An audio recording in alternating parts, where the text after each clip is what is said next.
Hello, everybody. Welcome back to a Covenant live session on a Monday. Zach is here. I'm here. We've gotten rain all day today.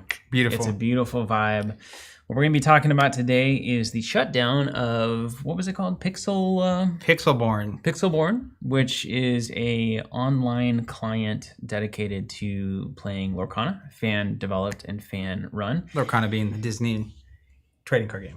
Y'all hopefully know what Lorcana is, right? You don't know. You can't always know. Sometimes the Warlord players might not have any idea what's going on outside of the Warlord ecosystem. Some people also refer to things not by their name. Oh, that's true. The Disney game. We've also, I mean, this is very similar to like Jinteki and Ashteki and the other one, Talishar. And the other one. I mean, they always crop up. These game clients always crop up. I have some reasons for why. Web-based game client. That's right. Because TTS exists too. Yep. It does. This is not a stream where we just dunk on TTS. No, TTS is fine, but TTS is essentially the Microsoft Windows of game clients because it needs to be able to accommodate everything a game could possibly do, any game. Yeah. And so it gives you the opportunity to do anything on the platform.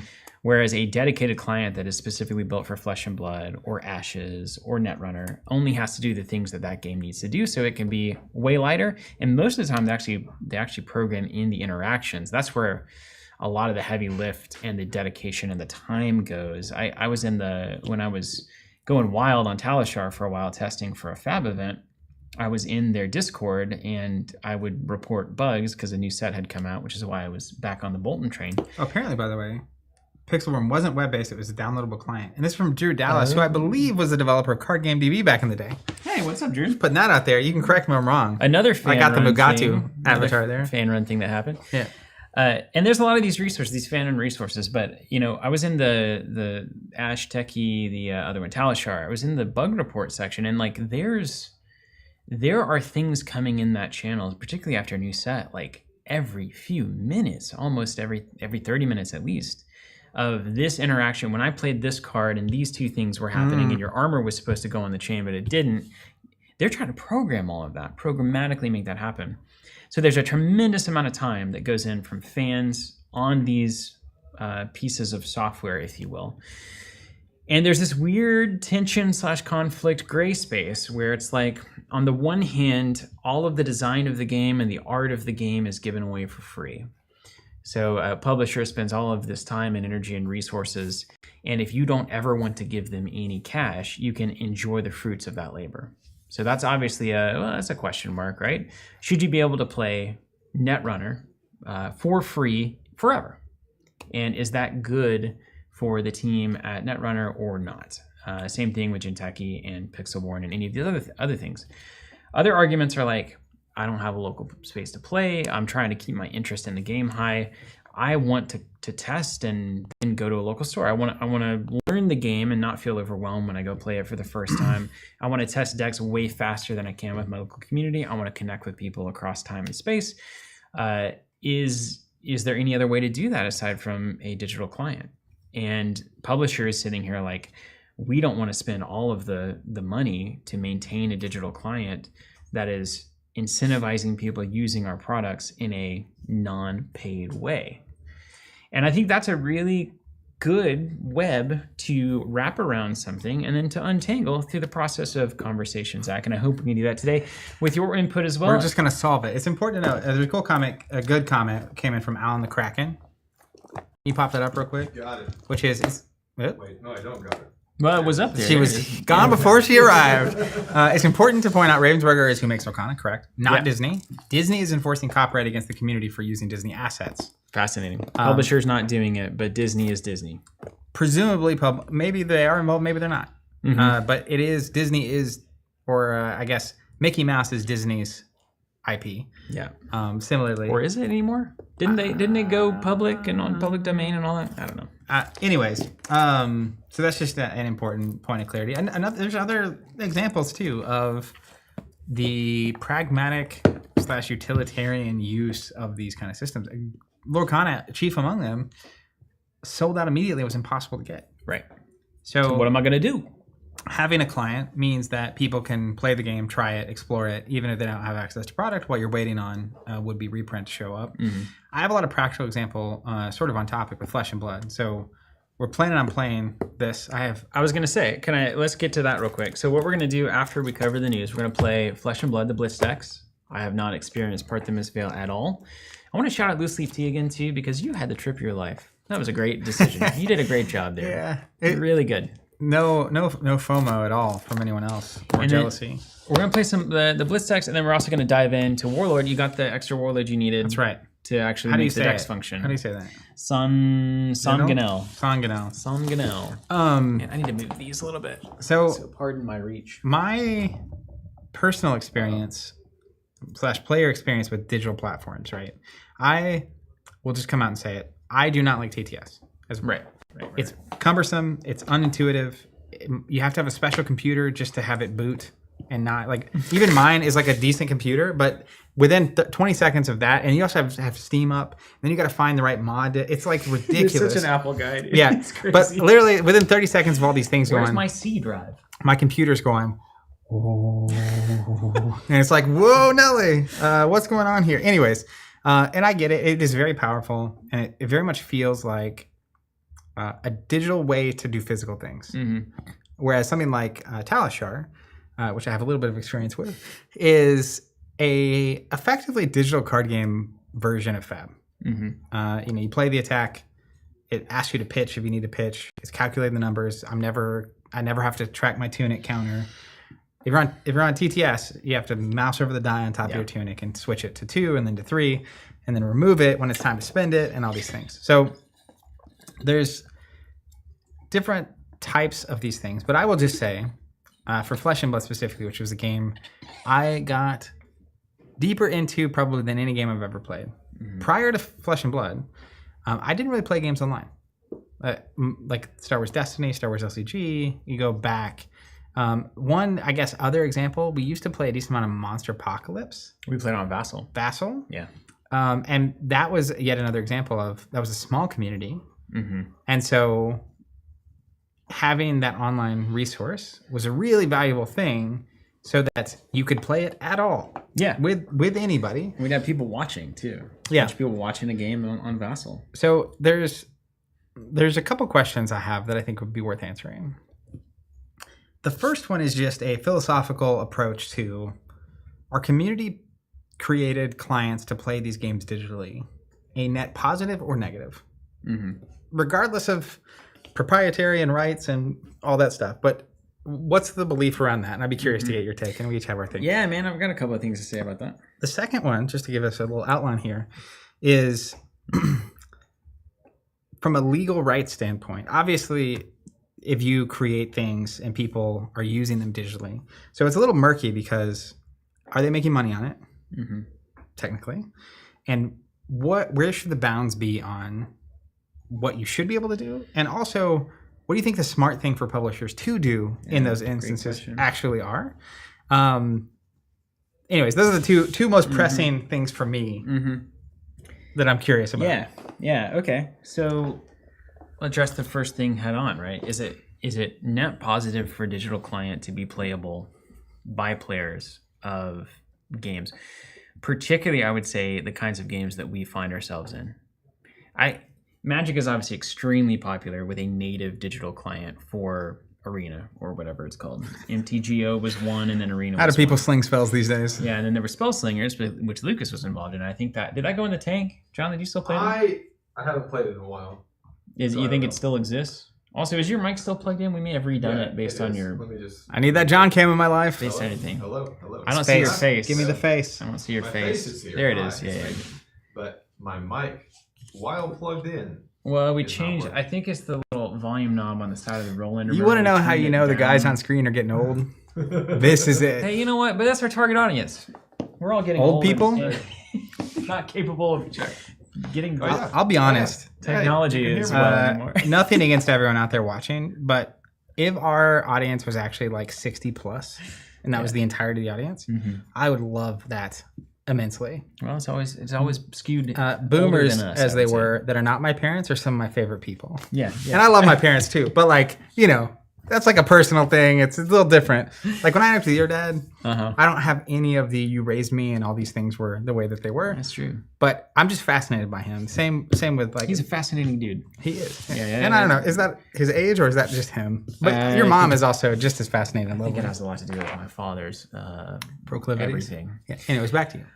So, for games like Warlord, at least early Flesh and Blood, before it was established better locally and in 1,000 different countries, Ashes, Netrunner, so these are games that are naturally kind of playing outside of the big three environment. And the big three environment is typically where retail stores are going to put all of their Magic, investment. Pokemon, Yu-Gi-Oh. Yeah. The three biggest card You games. might say you could add Lorcana to that at this point.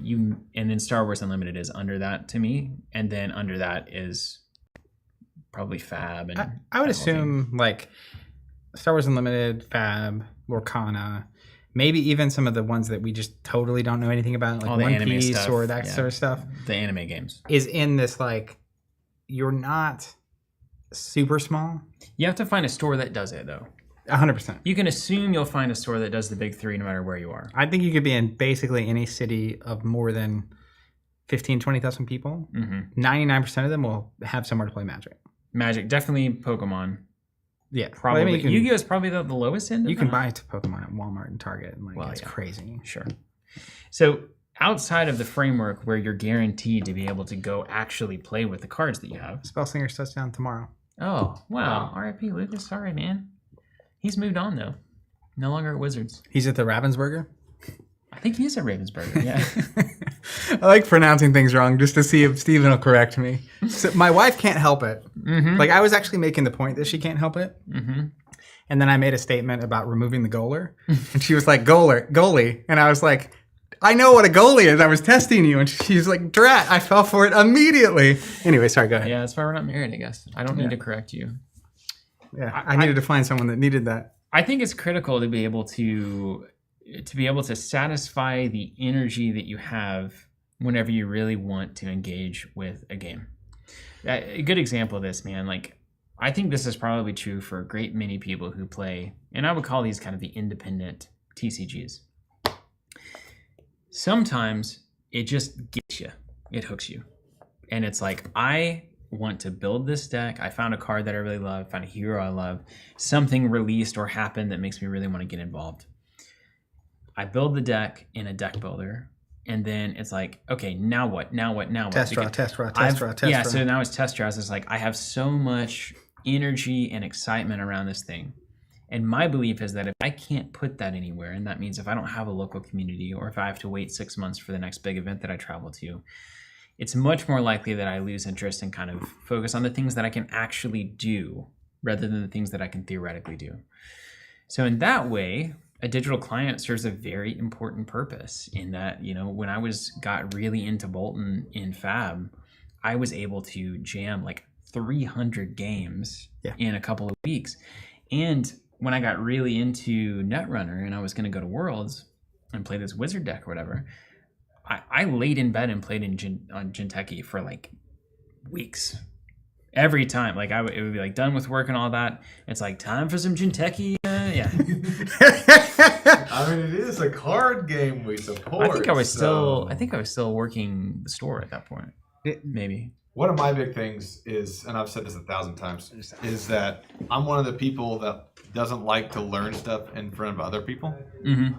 And so a digital client allows me to get my reps in, so to speak, before I go to a live setting. Yeah. And actually play with people. Yeah. So you get the experience of not having to be embarrassed or nervous about the first time you're actually playing face to face. Yeah. Because most of the people that are going to play locally have been playing locally. Right. And they understand the rules, and you don't want to be the guy that, you know, makes the mistake and then you feel like you didn't know a thing you were supposed to know, and now you're losing the game, and now you're just sitting there watching yourself get crushed. And I get that. I'll tell you, whenever Sorcery first came out, Bryce and I played every night for like 2 or 3 weeks. That's the most amount of games of Sorcery I've played has been on TTS. Is it TTS? And that's how I got all of my knowledge of how the game works and that ground layer of, you know, how to do things. If it wasn't for that, it would have been impossible. Yeah, and you may well have just lost edition Sorcery if you hadn't been able to act on that energy. Well, so my impulse. My belief on this is like with Fab, I'll go anecdotal, and then I'll go. It's always a great use to generalized. prove an argument. Yeah, I'm just going to start there to it's shaped my opinion. I know a lot of people like this. Yeah, it's your experience. Which is, if a year ago, Talishar had been told by LSS to stop doing this thing, I don't engage with Fab more, I engage less. Because for me, the client was, this is a way for me to play friends from all over the world. This is a way for me to play at 7 in the morning on a Saturday when my wife's still asleep. But what I'm not going to do without access to that, there was another tool, Draft Fab, which was a client for practicing draft. Checks out. Good name. It did get shut down. And I don't know the particulars or exactly how that went, but that did not lead to me physically drafting more. And I think the theory was, if people don't have access to this tool, they will have to practice with the actual product more. And the goal for Flesh and Blood, right, is to get people together in the Flesh and Blood. So you could have a philosophical case to say a digital client does not line up with this mission.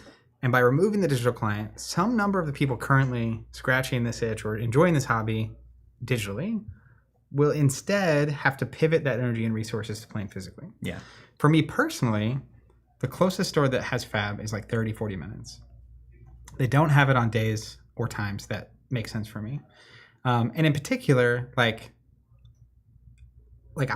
just not practical for me to experience it in that way. Now, I do go to like ProQuests and pre-releases. Like I'll make the effort when it's a more special thing.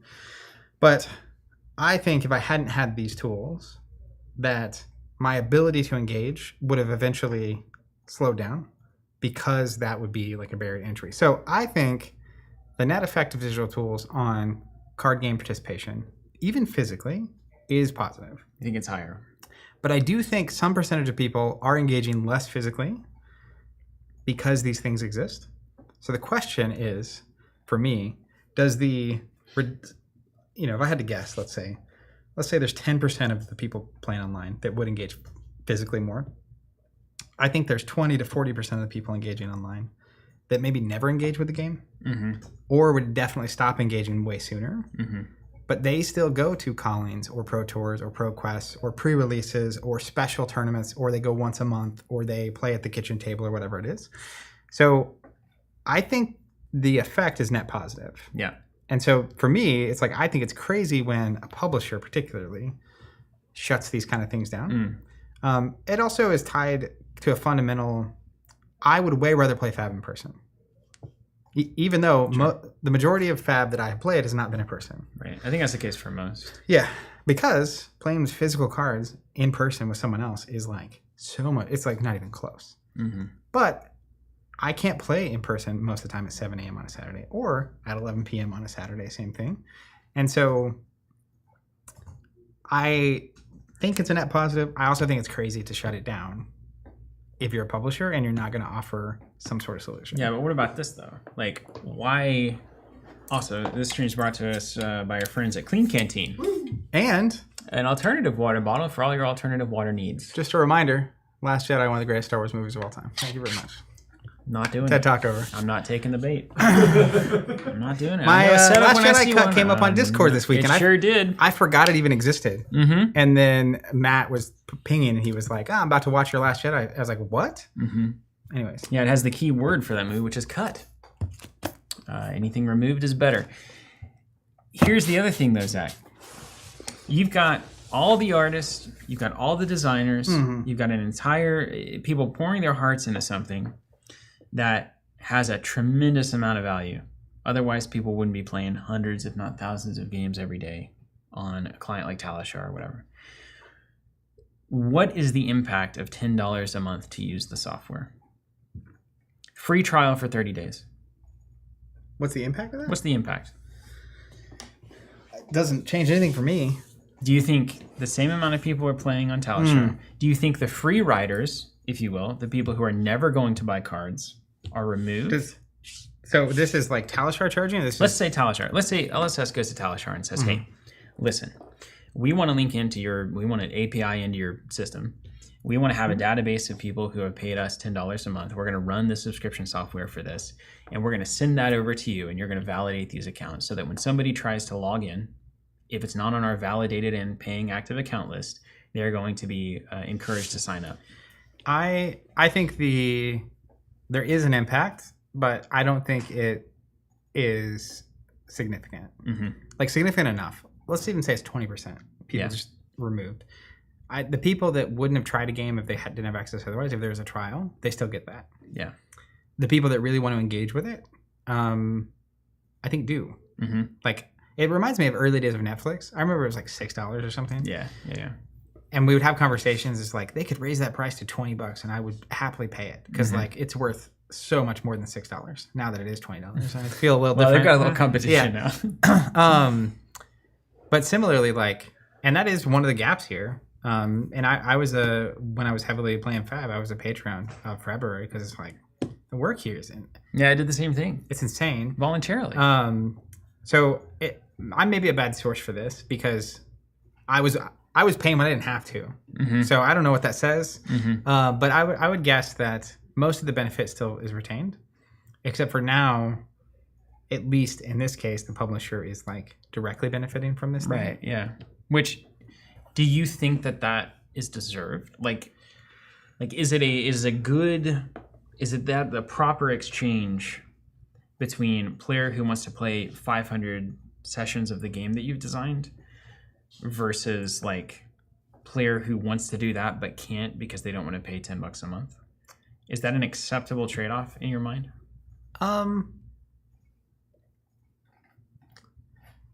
It's just really up to them. I think if it were me with a physical game that I wanted people to play,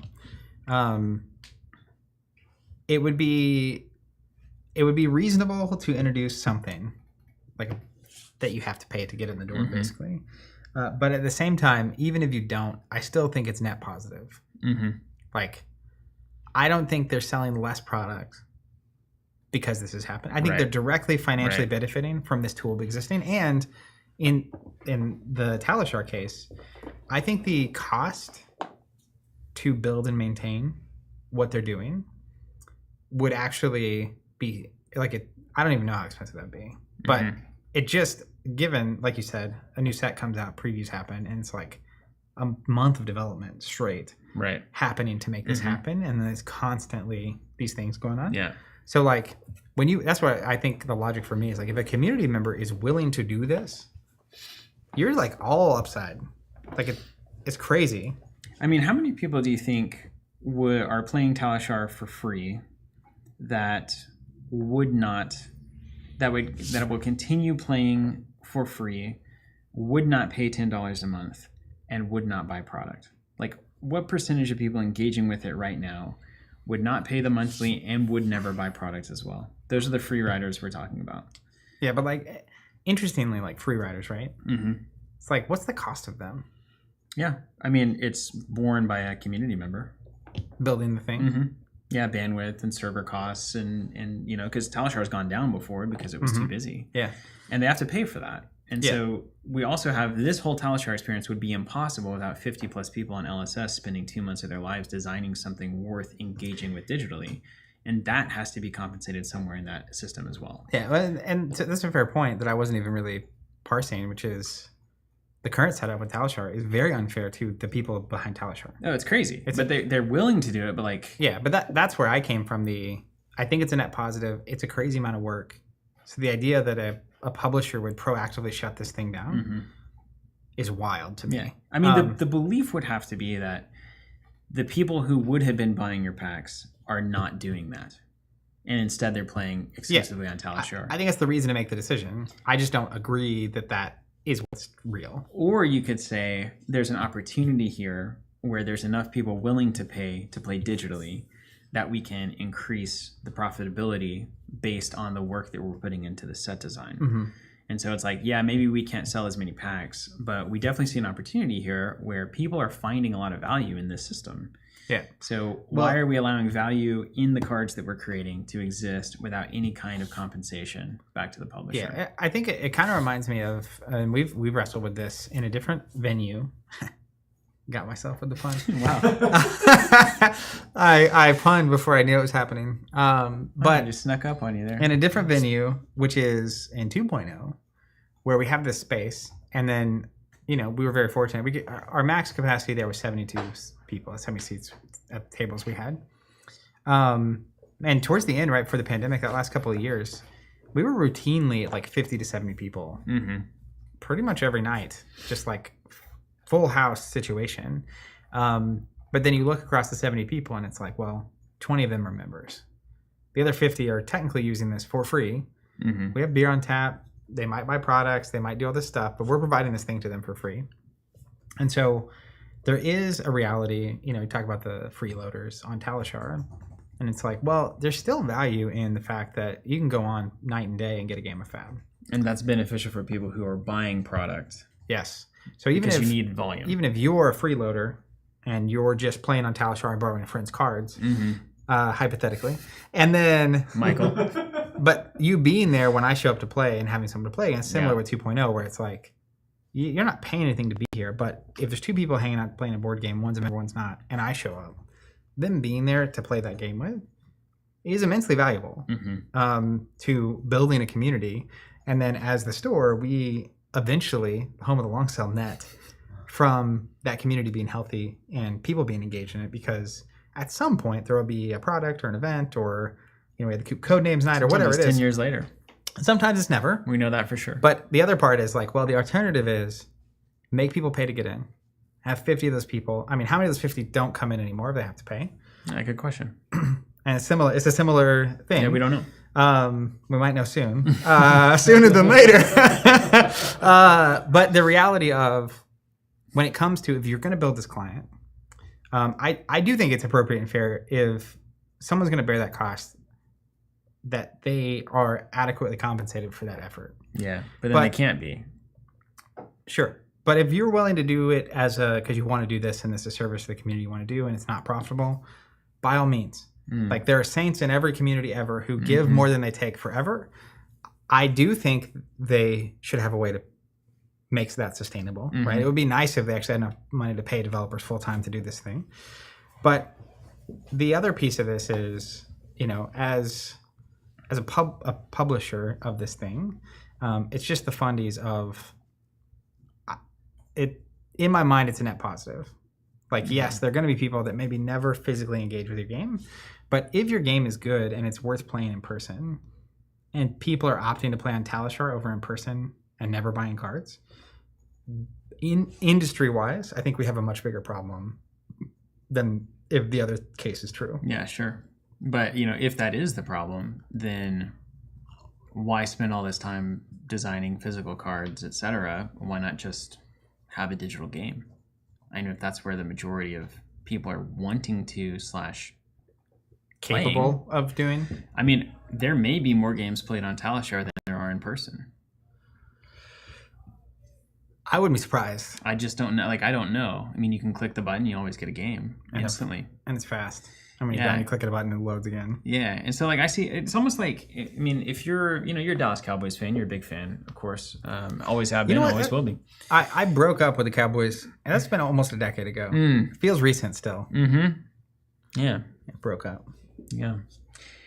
Sorry, I didn't mean to distract you. Dallas Cowboys. Let's say that you're the NFL, you're the National Football League. You're the commission, and you're making people pay to watch football by being a CBS subscriber or whatever it is. Would it be better if you just allowed people to watch that football game for free? Would there be more people engaging with the NFL and football, and more fandom, and more jerseys sold, and more? Or should you be compensated for all the cameramen and the work that goes into the team management and all that? Well, it's a good example. It's not a perfect analogy at all, but it's the philosophical thought is there. I think a good analogy. I'm thinking about like a magazine, where a magazine makes money in two ways. People buy the magazine, and people also pay to advertise in it. And there are different models as a magazine. You could send your magazine out for free. Yeah. Because the broader your reach, the more you can potentially charge for the advertising. That's what social media is. Access for free, because the advertisers are paying so much to get in front of your eyeballs. Yeah. But there's still like as an example, if a magazine, every article in it was on a blog for free, does that negatively impact physical magazine sales. Now, to me, I would think probably because I don't derive enough enjoyment most of the time out of a magazine to pay for the physical copy if I could also read it on my phone. Right. It's a little different because there's more utility in a game. But going back to your sports analogy, you have situations where a big group goes to Buffalo Wild Wings. Sports is on TV. Technically, Buffalo Wild Wings has a cable bill and they can show the sports to 30 people. And so the NFL makes less money from that box being viewed by 30 people. But I think the net impact of people being able to gather and enjoy sports in a large venue like that is not harmful to the NFL or the Dallas Cowboys. Yeah. Interesting. In fact, I watched the Dallas Cowboys for years and paid nothing because I went to my mom and dad's house who have cable because my mom is unwilling to miss the Dallas Cowboys. Yeah. And the Cowboys still made a lot of money off of me. One is all the advertising stuff from people who were willing to pay to be in front of these people. But two is I took my mom to a Dallas Cowboys game. My mom always buys us Dallas Cowboys memorabilia for Christmas. So my family being in this ecosystem, and they're not out here trying to charge per person watching your TV. Yeah. There's although that's what the streaming services are actually moving towards now, trying to move towards. I want to take it to the chat. I imagine there's some commentary that's worth reading based on the fervor of scrollies that I've seen over there. It just feels to me like what we're talking about is such a fundamental shift in the way that we've understood the exchange of value and product for a long time in traditional marketing, right? It's I roll my wagon into town and I'm I have this bottle of snake oil. Can we get you a wagon? I need an image of Stephen with a wagon going across the screen. Who wants some snake oil? And you're what's in it? And I'm these things. And you're I want that. And you're here it is. Here's the money. Exchange is over, right? But now, I bring my dad up all the time, and we deal with this in the marketing side too, is it's not at all that. It's give people a ton of stuff for free, post on things that are free, give them free pages of your book, give them free newsletter access, give them free. And then maybe at some point you can say, hey, also, can you buy this so I can keep giving you free things? I mean, that's kind of the situation that we find ourselves in a lot as a creative, not us necessarily, but creativity as a whole. Kind of us, though. Here we are live. Yeah, right. For free. So it's okay, so it's all this indirect stuff. It's you got to build a following, and then people have got to believe in what you're doing, and then it's the old-fashioned Gary Vee before he was Web 3.0 selling transformers out of his garage or whatever. Where I remember his whole thing was, do all of the jabs and the right hook. People should feel so indebted to all of the things that you give them that they feel guilty enough to want to buy the thing that you're asking for, and that doesn't feel healthy, man. That feels almost exploitative. Can we not just get to a point where, do you value this thing? Yes. How much does it cost? Do a little math. Here's how much it costs to access it. Okay, we're back. Only if everybody does it at the same time. Actually, that's kind of a rhtorical question. I was just pondering. Is there somebody to talk about this with, Jonathan? We got comments. Yeah, lots of stuff. Luke? Are we going to start with Luke? Let's see. Or is Luke just the most recent? No, this is the one that we should start with. Yes. Jones, I am your father. Jason Gleason. Jason, what's going on? That is a name that I know. The fact is that without Pixleborn, Lorcana likely would have done much worse during the time you couldn't get it. It really helped keep the game alive. And this is important because you have to capture the excitement of the moment, and this is the second best way to do it aside from a worldwide, everybody can play in person in a very healthy environment. I will say, I understand what's being said here from Jason. However, his own statement says when no one could get it, meaning they sold out of their entire first print run. Mm-hmm. I don't know that it existing keeps the game alive or not, or how much success later. Because if Lorcana is just out and unavailable, I've seen that happen in a game. Yeah. And usually we're just hyped to the moon city. Mm-hmm. And they reprinted, which a lot of games don't do. And they did it quickly, and they said they were doing it. So we can't obviously have an alternate timeline to understand, but I don't think that's the difference between Lorcana being successful or not. Mm-hmm. But I do think it's very helpful to satiate people, especially people that are on the outside and they couldn't get it, and now it's $500 a box. in the meantime. I mean, the argument there is that by maintaining that level of interest, they will buy the next set. That's right. Whereas they future otherwise might success. go to another game or drop out of the hobby altogether. Yeah, which I think to a degree we saw with a game like Star Wars Destiny, which the best thing we had at the time was TTS once Awakenings was sold out. And then it took too long for the print run to come out. I think a lot of people lost interest by the time they could get it. And then people who did have it, whose friends didn't have it, also lost interest by the time you could get it. So having that, I think it is net positive. But I think Lorcana is still doing quite well today, even without it. It's a relevant conversation for sorcery too. John, what else we got? This is kind of the same vein, but I like it. Luke Sikowski, what's up? I like your avatar. Very cool. Are those gauged ears? I can't quite tell. Being able to play as many games as you want whenever I want does a lot for getting invested in a game, for sure. So that investment, does that investment always turn into money for the publisher or often, or what's the percentage there? I mean, that's the idea, right? It sets the hook. Hey, I like this John shot a lot better. Yeah, it's I'm zoomed out. zoomed out. I like that a lot. Yeah, you I'm got the also little bulk like boxes darker. peeking there. Yeah. Here's I the need thing some though, man, candles like- or something. It sets the hook, but the hook that's being set is not in-person play. Right. The hook that's being set is engaging with a game system akin to playing a video game. Right. And you can do that forever for free. That's true. So you However- might set a bunch of hooks, but what are they worth? Well, for me, it lowers the barrier of entry to get me into the store. And like, if I can keep up with a game, which is always my problem, if I can keep up with a game by staying digital, then I know I can walk in the store and be up to date, right? I already know how to play. I already know the meta. Like, I know how to play my cards. And it makes it, if someone wants to say, hey, you want to sit down and play sorcery or whatever, it makes it very easy for me to say yes, rather than like, well, you know, I haven't really played that much. You got to go easy on me. Or even just me wanting to go to a store to play. Like, whenever I was deep in sorcery playing on TTS, I was like, I could go to any store, you know. I was like, I can do that. I can go to You Sorcery played at Con. Sorcery Con. Yeah, and for sit that down reason. and go. Whereas if I didn't have that to keep me fresh, to keep my reps in, then it would make it harder for me to jump back in. Yeah, because like your lifestyle, you live out in the country, you have a kid. Yes. You're not going to be I'm at the game store weekly person. That's right. That's right. No matter what. anything. Right. And that's But I'll sort come of- to a tournament every now and then, if we have Like a convention or a big event or something. Yeah, or even ability to play. We had some things in the office, and it was like, I'm sure you were 10 times more comfortable. Absolutely. You were probably the most experienced player at those And things. And the crazy thing is, I've shown in person I showed two friends, Blake and Zach, had them come over and then shot them the game with the demo decks in person, which I never would have been able to do if I had never played it, and I would have never been able to play it if I hadn't played it online. Yeah. We also have this, but I think it's very important from a Disney perspective.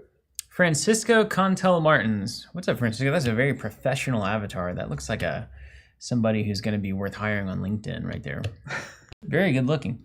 By the way, Disney, like Nintendo, is very protective of its IP. Legal sees the bigger picture. Lorcana is a drop of water compared to the rest of Disney's business. They just have to maintain an air of we'll defend our property at all points, right? So that nobody gets funny with it. Don't mess around with Disney, or you will find out. Same idea. JK Lolling saying, my suspicion would be, what's up, JK? I should probably comment on your avatar as well, which is a cat. Kitty I cat. believe He looks like a fancy gentleman. coming out of a box. Is I there? think he's just laying out, has his arms over a box. My suspicion would be that the publisher probably doesn't care all that much. Disney, on the other hand, is extremely protective of their brand and IP, but is that working to their benefit? No. You say no, Well, I mean, but it's like the biggest thing on the planet. yeah, it is. I mean, Apple's crazy it with may that be one stuff of those too. things. It honestly might be one of those things, kind of like Magic the Gathering, where like it's so big they are just doing crazy, stupid stuff, but their momentum will carry them for a long time. Disney's been doing some rough stuff. I watched that video of the girl that is funny online. The Yeah. 4-hour thing? Yeah. I did I too, watched man. every I second worked of through it. it. You know what you were talking about, the editing style where they cut before the next point can kind of fade? Man, it's so true. I was just like exhausted. Yeah, I haven't watched it in But you watched the whole thing, didn't you? I watched it in like 8 sessions because I couldn't do more. It was than about that. the Galactic Star Cruiser. Yeah, her finale about how like they were screwing their workers and they were doing that kind of stuff. I mean, that's what Disney is into now. Seems to be This whole Imagineers thing and this. the Imagineers are awesome. But they're not pulling it off. No, They they're talk not. a big game, but they're not They're not executing. pulling off because Well- the executives are coming in now and cutting the funding and wanting it to be done, and the same things that made the Star Wars movies bad. Not to go on to a crazy tangent. No, it's absolutely true though. but It's it's like the same idea. Things get big, they get bad, dude. just a giant corporation that Every has time. goals that come in. And it's like you can see the pitch. Like when I was at the celebrations where they were announcing the Galactic Star Cruiser and the Disneyland Galaxy's Edge, and it is not what they pitched it initially. And the pitch was awesome. Like the plan. Well, ideas are the easiest freaking thing in the world. But the thing is, Disney usually or historically pulled them off. Historically, Like- I mean, even they had those little like Star Wars droids that would walk around, but now they don't have them anymore because they were like too expensive to maintain. Yeah. It's And Ginny they're not Nicholson. taking those chances. Yeah, Ginny Nicholson. Yeah, Jane Nichols, that's right. Steel Slime saying throw up Galactic one Star more Cruiser. so I What can about scroll wait, down. what about have you got Brooklyn Brooklyn's 11B here. here? Brooklyn's here. Where? He's here in the chat. In the no, I mean the pull the comment up. Okay, well, let me pull up this one because it's Alright. way up top, and then we'll go down to the other ones. Luke Sikowski, back in the game. A long time ago when I played Yu-Gi-Oh! I would practice for hours on one of the unofficial clients, and it led me to buying a lot more cards. I can't tell you the amount of money I spent on FAB. Also made would me a not much have better happened. player as well. Yeah. All right. I think that's true. Brooklyn saying, most people on fan-made software aren't trying to buy the game. The majority are the digital players. The minority will buy the game. So this though reminds me of another parallel reality here, which is the vast majority of people playing Magic, as an example, are not the competitive people. And so, like in this case, the people playing online, there's a percentage of them that are buying. I don't know what those numbers are, but you're not going to get the people not buying to buy by not letting them have the digital thing. You think that if there's any amount of paywall, whether it be buying cards physically or paying a monthly cost, they just disengage. Some number of people. I could get some percentage of people who are not paying at all for FAB to pay something for FAB right now through Talishar. I totally agree. Yeah. And how big of a percentage that is? I don't know. But even then, I don't. You don't want to put another barrier in front of the card buyers. They're already buying the cards. Now they're having to play $10 Yeah, a now if month. you link it up where if you buy the cards, you get the access. Then that's really powerful. But Genius move. Ultimately, the thing that keeps people playing a game is playing a game.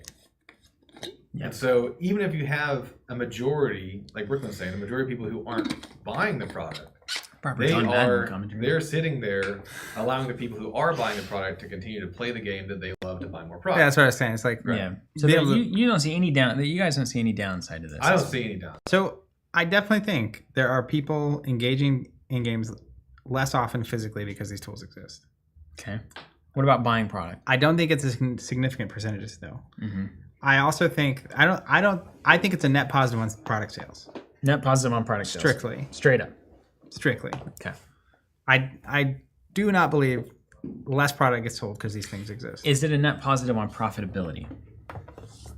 If you implement the monthly fee and you maintain the card buyers, is it more profitable to charge for the software as well as the physical cards in the end? Therefore, you can make a better game with more resources. Depending on the game, and by that I mean distribute money to shareholders. Of course. we're back. If you're having to bear the cost of building the platform, there are games that are small enough that even if you were charging, it would not be profitable to offer that thing. Mm-hmm. And I think it's a lot of card games that don't reach like a pretty notable size. Right.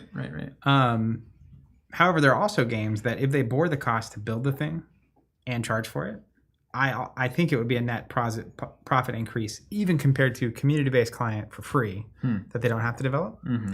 But I think you have to be a game of a certain size before you cross that threshold. Right. And a lot of times, games that cross that threshold have enough of a physical foothold that the problem you're solving with like lack of community, lack of access, lack of stuff is less relevant. So it's like a chicken and egg where the companies that benefit most from it definitely don't have the resources to do it. Right.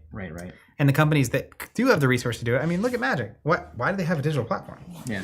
So that people can join games and give them money. I don't think that's making them sell less physical cards. Yeah, you're right. I mean, that's probably the case. I think the people who Hold on, reverse that for a second. What was the first thing you said? I think people were buying less cards, but I don't think it's because I think the digital client keeps them in the ecosystem. It's not like they release the digital client and people stop buying cards. Now maybe, but But also, like, to your point, it's like, what a concession that is. Yeah, if a digital client means that people stop physically playing and buying cards, You don't have a physical card game anymore. to put it bluntly, the whole industry is screwed. Yes. We got a hotter take version of that. Ah. Basically the same thing you're saying. Yeah, say the thing we want. It's similar to movie pirating. Dude, look at that avatar. It's beautiful. I never know, would some pay of to them don't watch load. these Rain's movies. one of them. So is it really a crime? Look at that avatar. Yeah, is what you said. Broken. so- Yeah, they don't let some Just- don't let. Just because something is a crime does not mean it is a bad thing. Oh, Hot You've takes. got my attention. So, okay. As an example, in All ears in here, that buddy. case, pirating music, right? Like, Mhm. go back to the Napster days, and it's like pirating a thing does not necessarily mean I'm harming someone. It also could be illegal to do, right? Sure. So if we're just talking pragmatically slash, what's the word for it? I just love that we get to finally get you on record on this one. Yeah. What's the word? Utilitarian. Honestly, right? we're gonna cut So- that as a short. I'm gonna play that for the rest of my life. So I'll go back to the "you're right" statement as well. Just put in my dictaphone of "you're right" from Steven. You're right. You're right. But like there undeniably, especially before iTunes existed, at least for me, there are certainly musicians that I found and listened to, and now from concerts and vinyl records and etc. The net on them from even a profitability standpoint is positive because I had access to those as a 14-year-old kid who had no money and 0% chance of ever buying it. And it is similar in that way where it's like, it's a little different in that, maybe it's not different. Maybe it's just strictly similar. I don't know. Yeah, the modern economy actually confuses me. It makes me kind of kind of scared. My main point is that stare into it like an old pirating witch. something, right, doesn't necessarily... It doesn't hurt the piratee. Doesn't necessarily hurt. Mm-hmm. Doesn't make it right that you should do it or that it's legal. Mm-hmm. It can still be a crime. But not all crimes cause harm. Mm-hmm. But you know what? How many times I've looked up watch X movie and they tell you, okay, well, maybe it's on Netflix, and they're always out of date and they're always so bad at it. You Google the thing and it's like, yeah, it's available on Netflix. And then you go to Netflix and say, oh, it's not here anymore. And then you're like, okay, well, what are my options? I can go to YouTube and watch it for $5. I can go to Amazon and watch it for $5. And you know what I do a lot of the time? I watch it for $5 because I want to see the movie. But if I could watch it for free, I just wouldn't have. And that's $5 that all the studios that put in all of the effort to make this something that I enjoy don't get. Yeah, but if you wanted to make that money, should you not build the platform and charge for it? Yeah. I mean, that's what they're effectively doing. Mm-hmm. Or they're kind of outsourcing their rights to somebody who has built the platform. I guess in this case, tabletop's so strange because it inherently requires other people to engage with. Unlike a movie or a piece of music. Right. And so, like, if you couldn't listen to music unless someone else was listening to it, that's like a really funny But we're also, exercise. I mean, pretty soon it's just going to be play FAB against this AI that's as good as a human. And then it's like, okay, should we charge for that? If somebody can just come on and play against anything they want at any time and it's just free and FAB keeps designing sets and we just keep doing it that way? I think this is true, which is all music being available for free to download online, pirate style. I bet you, if you could actually do the math and figure out, is this helpful or harmful to artists? It's particularly hurtful to record labels, side note. Sure. Because, anyways, so is it harmful?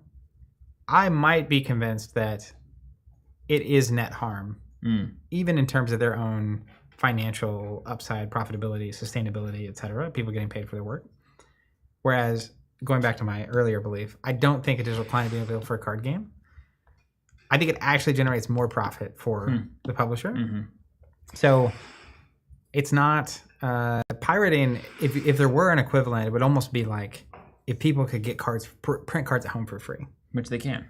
which they can. It's just not the, it's, But we could do that right now. but like the make playing cards, be able to print any card you want. And I'm in the Star Wars, even now, it's like dubious, but there's old Star Wars TCG cards you can't get. But there are these files you can load up and send over, and like they'll send them to you, man. Straight up. It's Star Wars. It's crazy.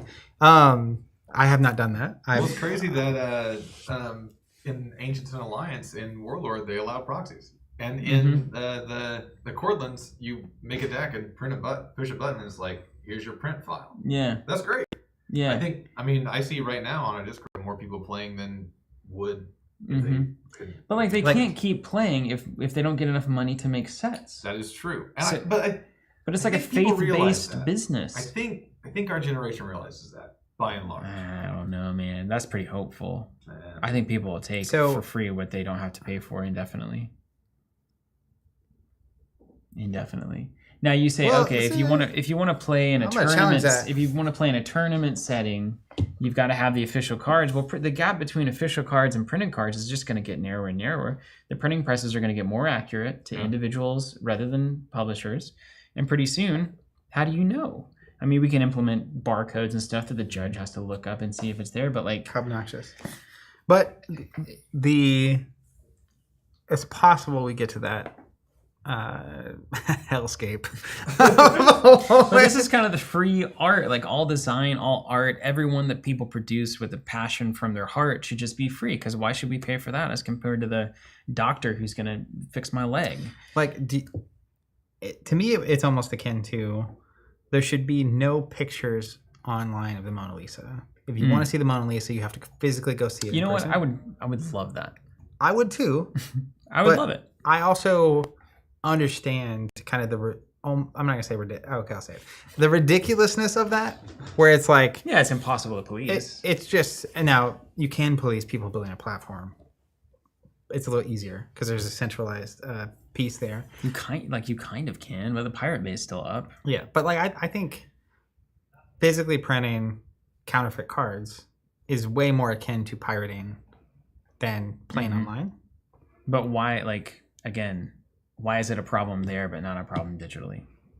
Why are we okay with people getting access for free for all the reasons that we've already talked about? You can play without having to worry about the rules, and you can learn at your own pace, and you can play at home. I think it's because in a music sense, if I could choose to, even through all the convenience of all the stuff, listen to my car, my phone, and my headphones, whatever.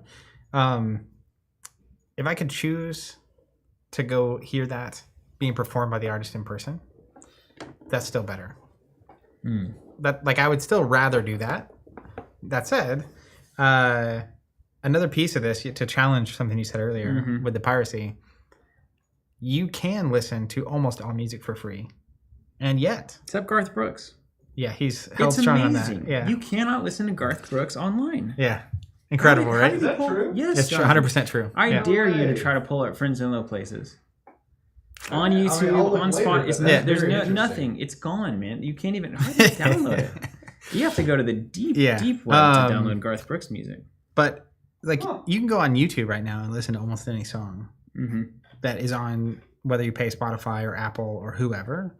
And even when iTunes came out, like, most of those songs you could download for free on Napster, right, or whatever it was at the time. So LimeWire. People are willing to pay for these things, and there's upside. They've created an ecosystem where this is the easiest, most consistent, reliable way to get the actual file. And like, who knows what you're downloading on these clients and all this kind of thing.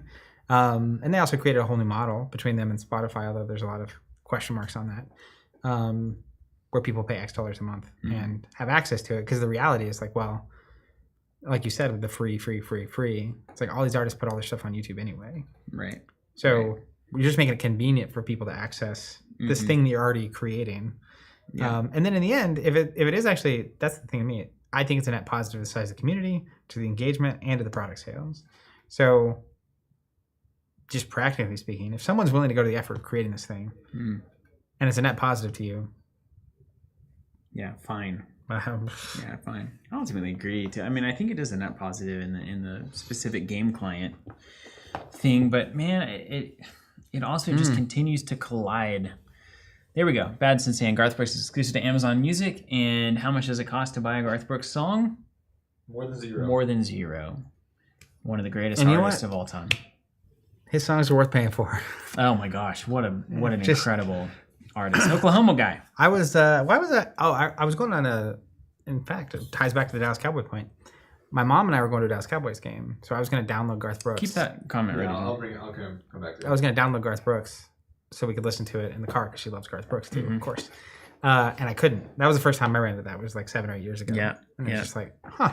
You're like at a party at like 1 a.m. and you're like, Friends in Low Places would just like destroy right now. And then you're like, you put it on into some Morbland cover band. More like Friends in No Places. Yeah. What was the comment? Bring up this comment. This is the classic rejoinder here. This is the entirety of the distinction in all of this. Problem with the Mona Lisa example. This is from Old Jim. Parallels the main point here is not everyone can afford to go to Paris, so art becomes the domain of the rich.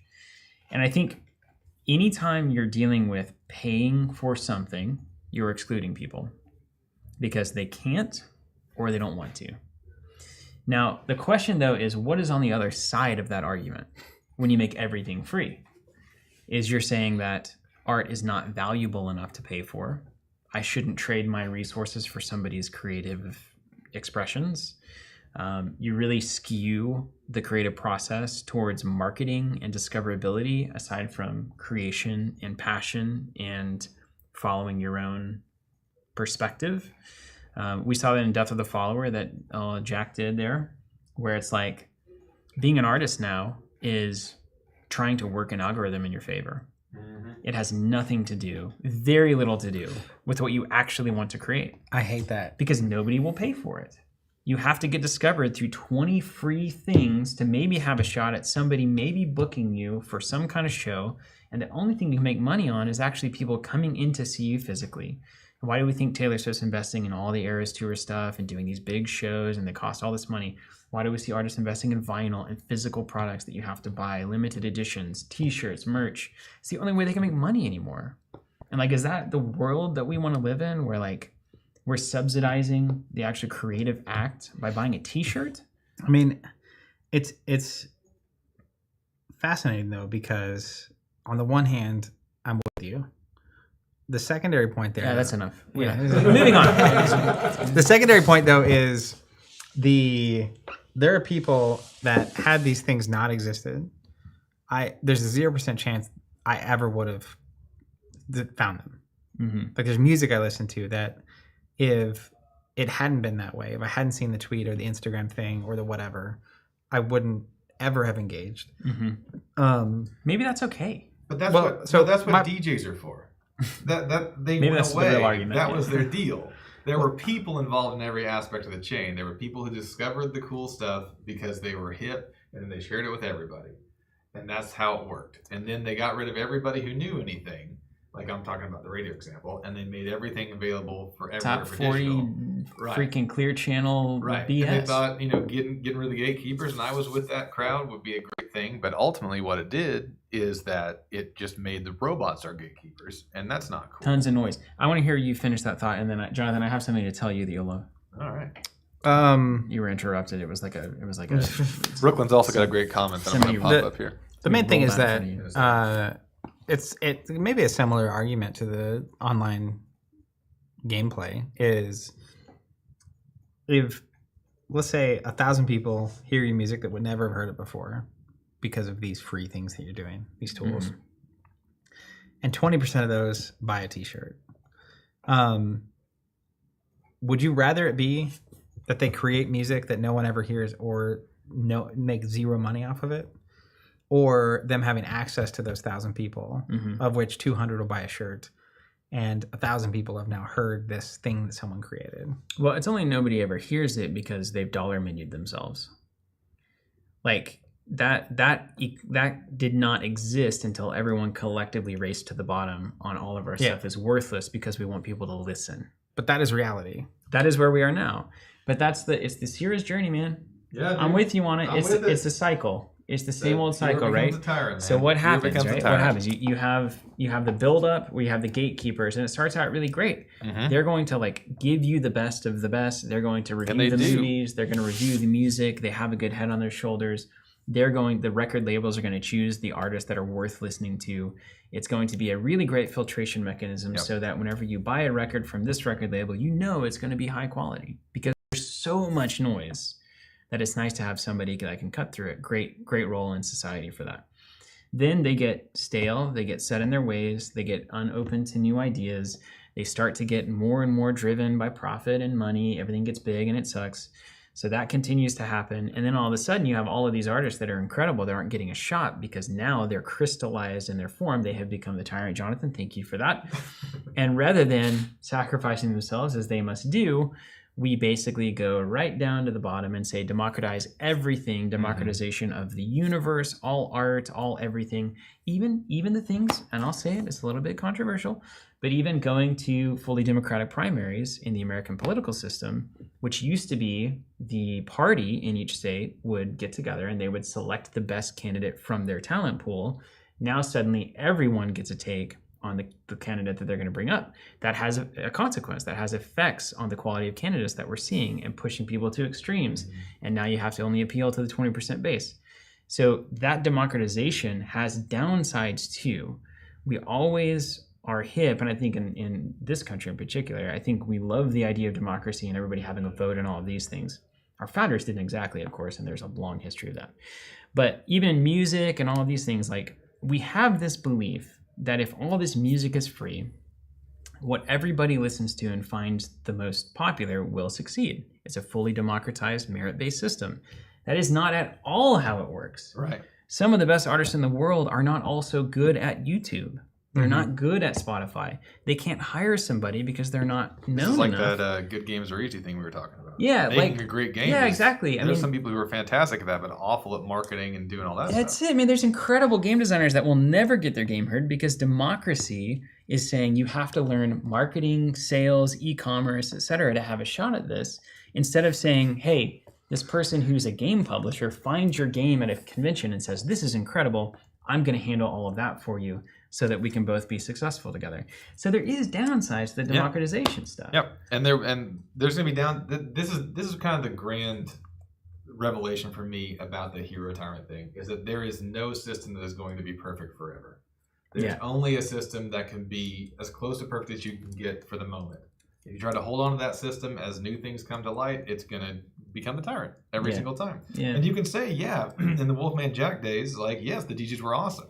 Yes, in the beginning of the internet, whenever Facebook didn't suck and you could go and find crazy stuff on LimeWire, was awesome. Mm-hmm. But now it's time for something. You can watch those YouTube videos where the guy had banana hands. It was called My Hands Are Bananas. My Hands Are Bananas. This is too cool not to share. There's so much good stuff. Let me do Brooklyn's real fast, and then I want to do another one. And then we got to cover the news. Yeah. There's never a conclusion in all of this, is there? That's just not, I mean... I think the conclusion is the digital clients, as they stand now, are net positive for games. I could have gotten there an hour ago.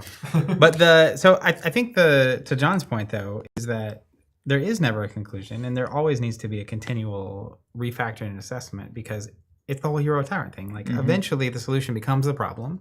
Yep. And if you are just looking for a permanent end-all be-all solution, you're mistaken. This is why Reborn is in our... That's it, Jonathan. Hey, look, we were built to defeat the hero's journey. Built to defeat the hero's journey. We're going to remain heroes forever. Listen, I don't know. We'll never sell out. I haven't fully worked it out, but Game Reborn's coming back.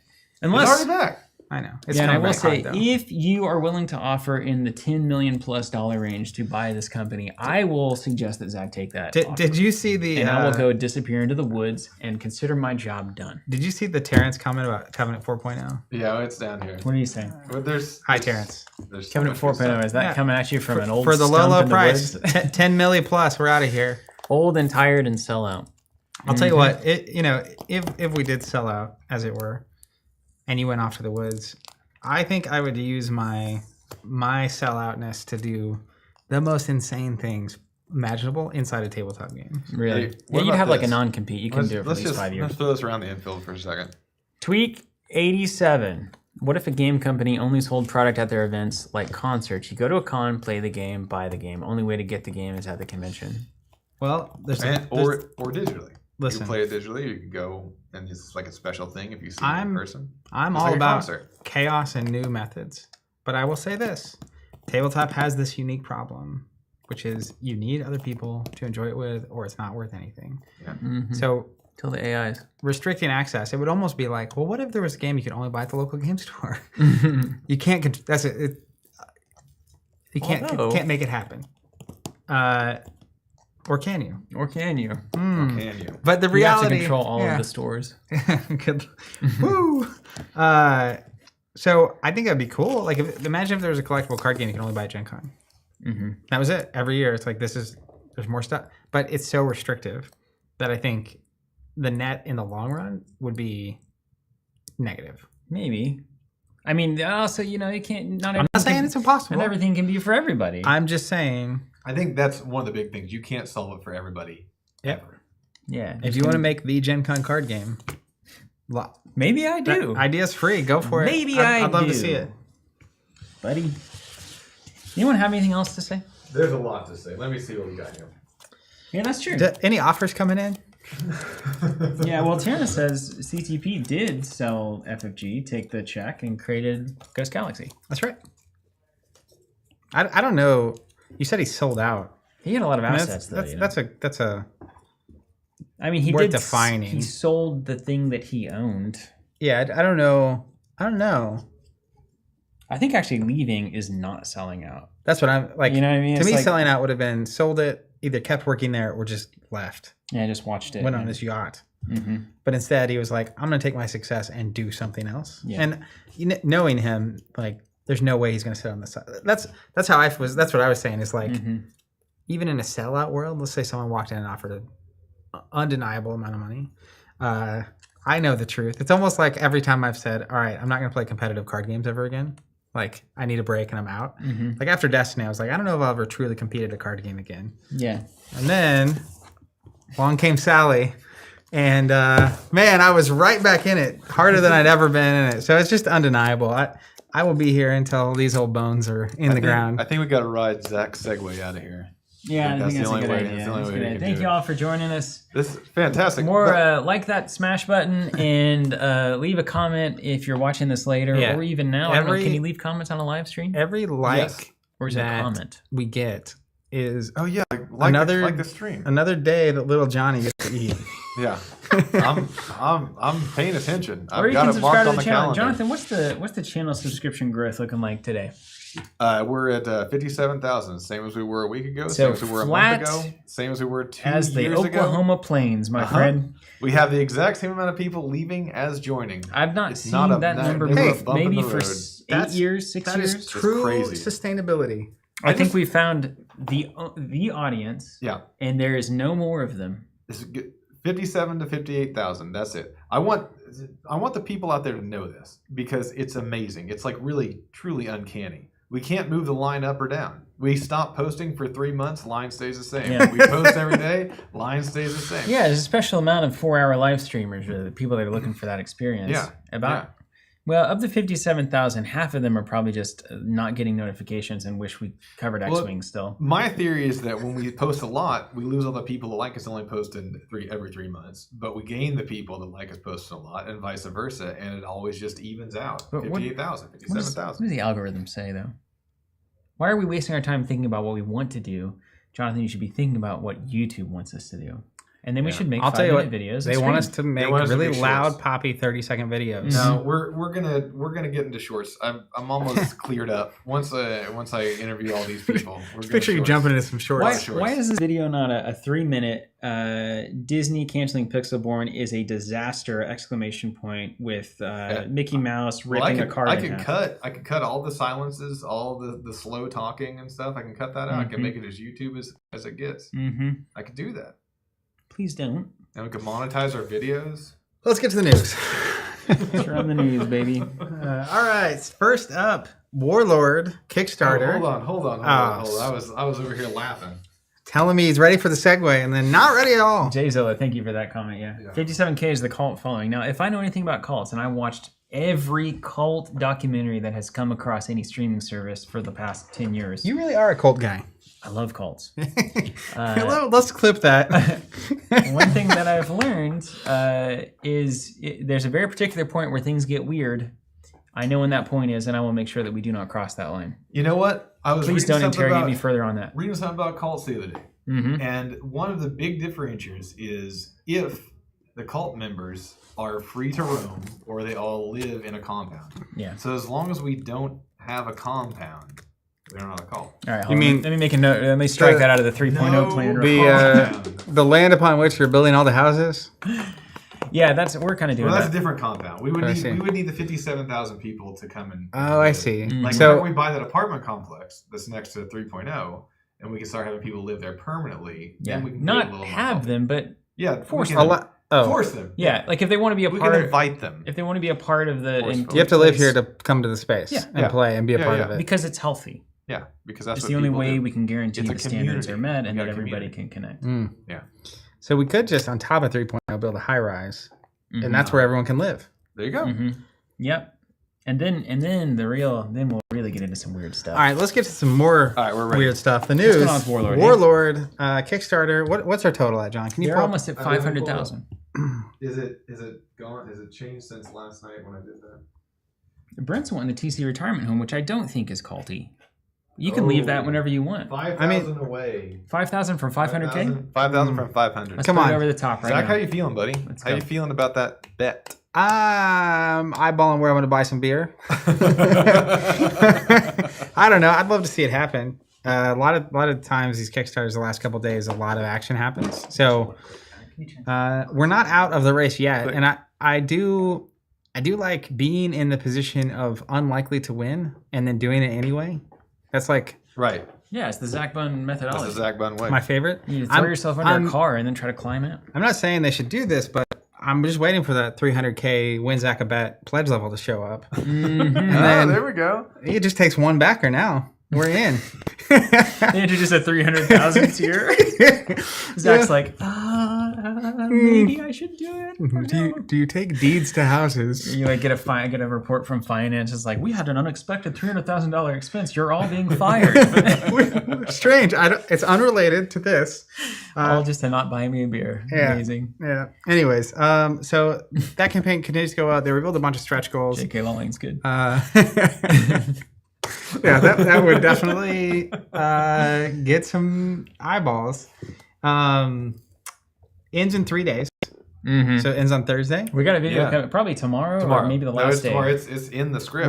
We're cooking. We're putting it up tomorrow. Hey, 58,000 is going to be a thing Nice, of the past. Four-player before you game know tomorrow. Four-player game It's going to tomorrow. be, yeah. So if anybody's out there that likes the EDH Commander stuff, and you know someone who likes the EDH Commander stuff, Tell your friends. tell your friends. It's Call going up your mom. tomorrow, but even if you won't watch it, just know that it exists and it's very cool. It's Yeah, also- and go over and like it, even if you don't like smash the it. like button. subscribe, Smash it. that, smash that Subscribe. like, Slap ring it. that I mean, bell, whatever So they do.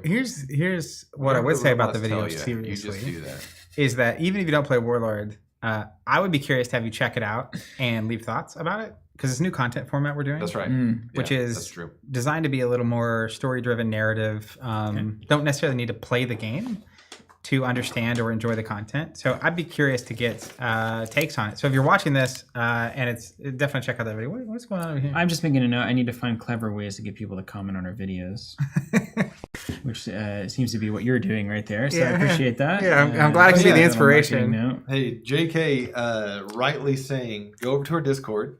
Our Discord. JK is starting a webcam league. Starts My tomorrow night. Goodness, my gracious. We got People's champion right there. we got JK. We got Floating Skull. Ryan Roper's got to be involved. Probably Frank. I don't know. I assume Frank's going to be Say there. Ryan Roper. Frank's Ryan always Roper? there. Ryan's Yeah. got to be there. I also know that Andrew is looking to start a webcam league for Ashes. That's as well right. in the Discord. Hopefully in our Andrew Discord, Cartwright? maybe in the main. Very maybe in cool. the main Discord. I love this. J.K. Rowling's running that thing. Yeah. So Yeah. do people just go to the Warlord section of our Discord to find out Right, more? man. Community members providing Yeah, value dude, for us. It's talk- like the thing. Well, we're talking about democratizing being bad, but I love seeing that. Yeah. Well, Yeah. I do ban people on the Discord, so it's not a full democracy. There's a little bit of a monarchical thing going on.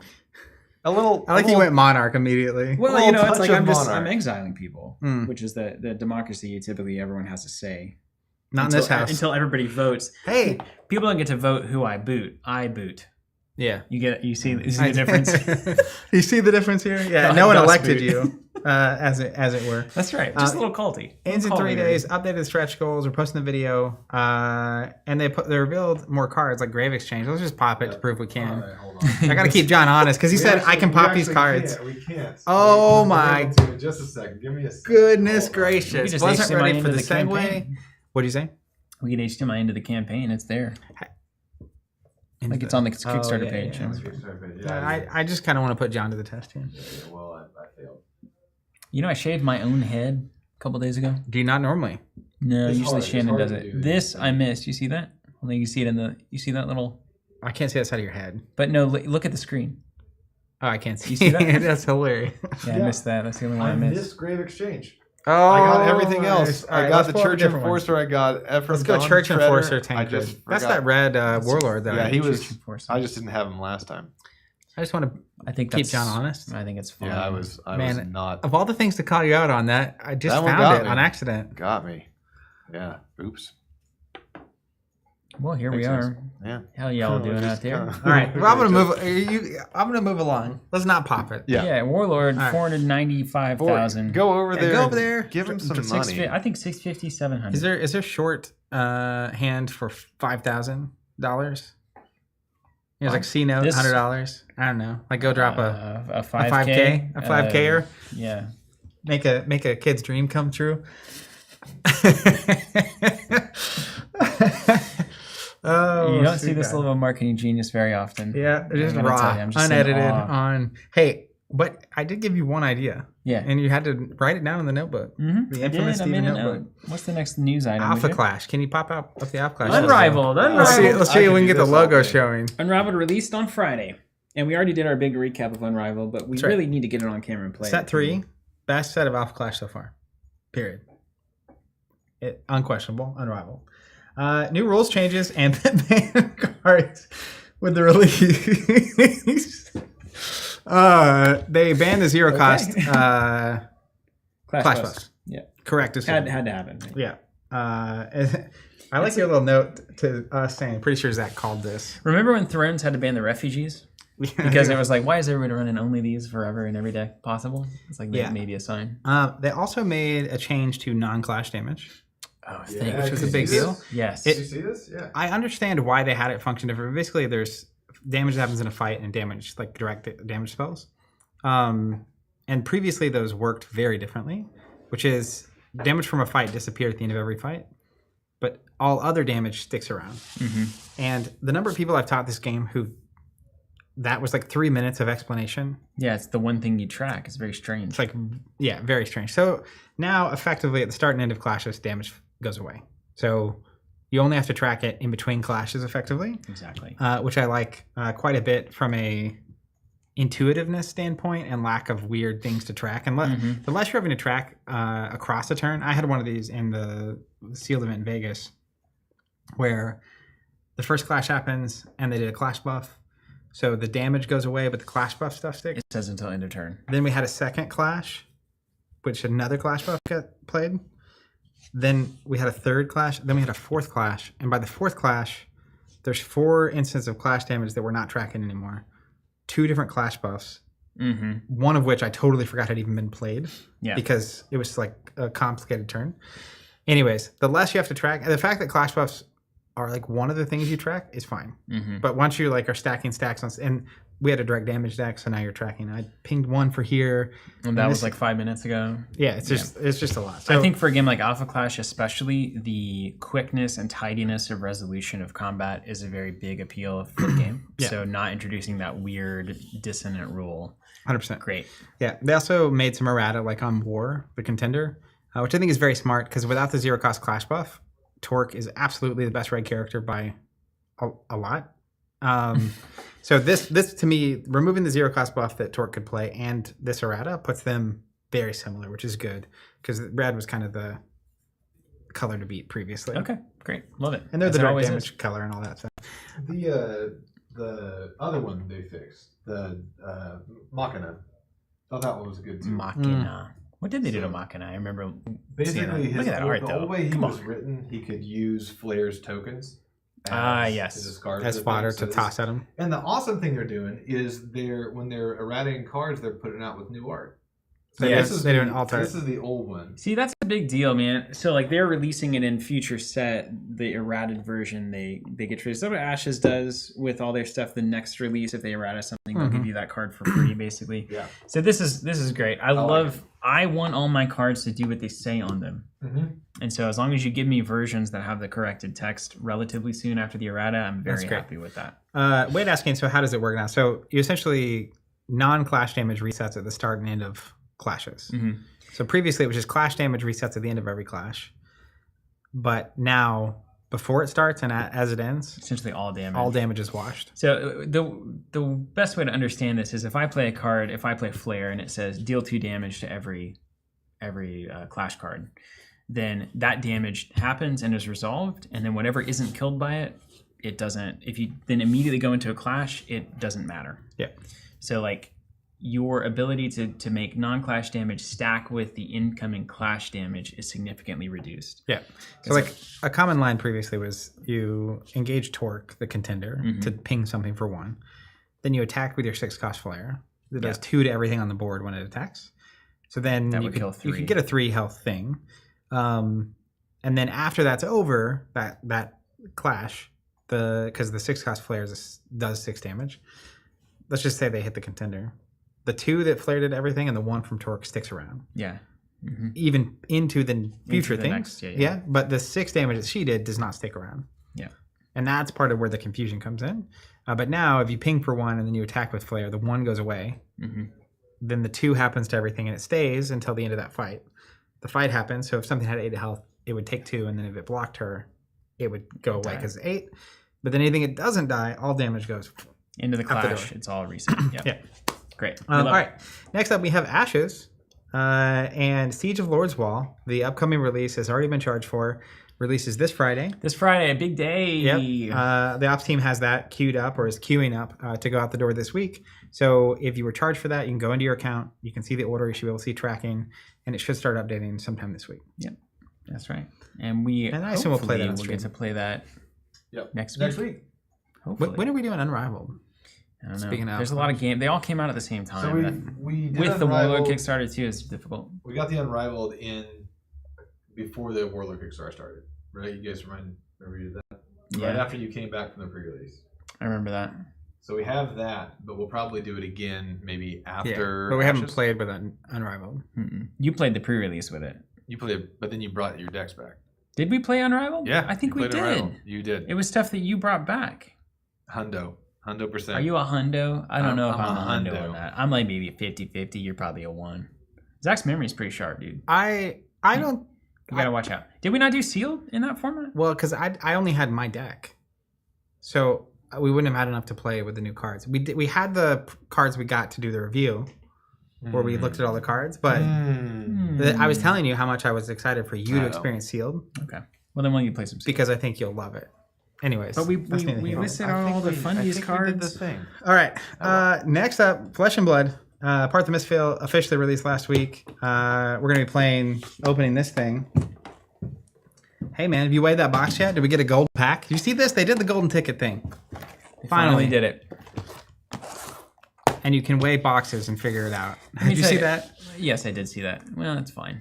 You're gonna love this packaging. It's all blue and stuff. It's like purple on the screen, isn't it? No, it's like blue. It looks nice framed against that lamp. This is a better product than usual. I love this product. This is an actual true starting product. Are we going to open this? Yeah, it's got Blitz decks in it. It's got packs in it. It's got a playmat in it, I believe. Or 2. So this is great. This is better than, every time the Blitz decks have been kind of a different idea and skew, and are they all together, and how many are we getting, how many heroes, and is there exclusive cards or not? Oh, it's like a storage box for your cards. Yeah, this is great. I think this is a good way, and they did this maybe because they knew a bunch of people in Japan would be starting Flesh and Blood. I hope they keep doing these. These are good. This is a booster box. So they're doing 1 out of 20 has a golden pack in it. I don't know the ratios. I thought it was 20 boxes. Somebody said that at least. So I bet you that box has one. All right, we'll open it, and we'll find out. It feels a little heavy.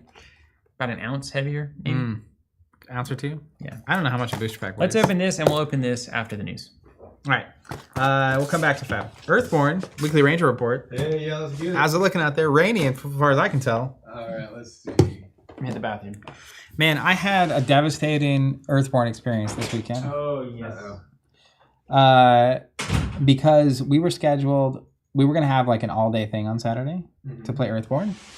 And this is the third time this has happened with this group, which is one of our party members, middle last week, tested positive for COVID. So we had to completely bail on our Earthborne campaign. However, the three of us that weren't sick still got together. And I, for the first time ever, experienced 2 board game classics, Dune Imperium and Ark Nova, which are 2 games that I keep hearing a lot about. So I played those for the first time. And I will just say, I'm kind of waiting and distracting until Steven gets back to go to the Earthborne thing. In case you were worried about me. Comparatively, Dune Imperium, I don't know how those 2 games stack up technically, but I enjoyed my Dune Imperium experience significantly more than Ark Nova. Really dug that game. I'm glad. But didn't get to play Earthborne, sadly. Yeah, that's too bad. Yeah. Clean mist. Yeah, we haven't. No one's encountered this yet. I'm going to read this real quick. All the mist this week has left the rocks slick and slimy. Take care to watch your footing, as it may be very easy to slip and injure yourself. Observe your surroundings carefully. Lace up your boots. It's going to be slow going out there. Increase the presence of all non-flora features by 1. Very cool way to do it. I adore these Isn't that cool? changes. Isn't that just so nice? Yeah. Yeah, I adore it. There was someone in our Discord asking about what to do after they kind of finish the game. And it's like, well, you can keep playing using these weekly reports as your weather and just wander around. Do it again. Mm-hmm. I was gonna say some things I shouldn't say yet. Ooh. Yeah, I just gotta tease. I like doing that. Don't tell Steven though. Put sparkling water in. Oh yeah, that'd be great. What kind? Anything but peach. Jonathan, you want one? No, thank you. CP saying Ark Nova is the #1 game in the world. Dune is just a worse Tyrants of Arnak or Endless Winter. I stand by that. So someone else was recommending Tyrants of Arnak, and other people were saying it's a worse version of Dune Imperium. But we were playing Dune Imperium with some expansions specifically that were whoever, my friend Matt, that was like his preferred way to play. Mm-hmm. So we did that. Yeah. Nathaniel saying these weekly weather reports are so cool. Yeah, I can't help but agree. I love that. Have you seen what they did this year or this week, Steven? Either one. Did you see the Ranger report? Took blue from me. It's awful. You want the blue one? No. What did the Ranger report say? All right, check it out. This broadcast brought to you by Boobly. Hold on, you ready? One of the most satisfying sounds in baseball. Wow, that's probably very loud. There's only 2 things we drink. It's water and sparkling water. It's good for your soul. All the mist this week has left the rocks slick and slimy. Take care to watch your footing. Increase the presence of all non-flora features by 1. That's awful. Yeah. Who would possibly play it like this? Have you guys been continuing your campaign? Increase the difficulty of all tests by 1. What is wrong with these people? I would never. No, we want to continue our campaign, but my job's got me real busy. I haven't had really a chance. Meantime, I have tons of free time. Those dang videos. Shareholders and board members and bosses. Warlord was I was supposed to play an all-day continuation of our campaign on Saturday, but one of our people got COVID, so we didn't. Then I played Dune and Ark Nova instead. Yeah. And your thoughts on Dune, quickly? I like Dune Imperium way better than Ark Nova. How do you like Dune overall as an experience? It was great. Was it fun? Was it like exciting? Was it edge of your seat? Was it social? Was it the kind of thing you can't wait to do again? I would have played again if I had had time. Okay. It was very fun. It was like a lot of board games I've played, but like really refined and just enough. My problem with Ark Nova is I felt like 3 people were playing separate games. Got it. Whereas Dune very much continually brought us together to conflict, but not in a always hyper aggressive way, but sort of like there's a timed pressure. We each take one action at a time, and only one person can go here. So you have to be mindful of what they're doing all the time, because you might take a first action that no one else would have even. There's like 20 options on the board. If I go here, no one else is even going to do that. So I may as well have gone here first. But then you go there, and I'm like, oh, dang, because I wasn't paying attention. Classic game theory. Anyways, it was very fun. Plus the theme. What faction won? I don't know that it works that way. Oh. Not like the Bene Gesserits or the you have a Sarkhanans character or whatever. You're a character. Harkonnen. You have a character. It's not Harkonnen? It's a Harkonnen? I think it's Harkonnen.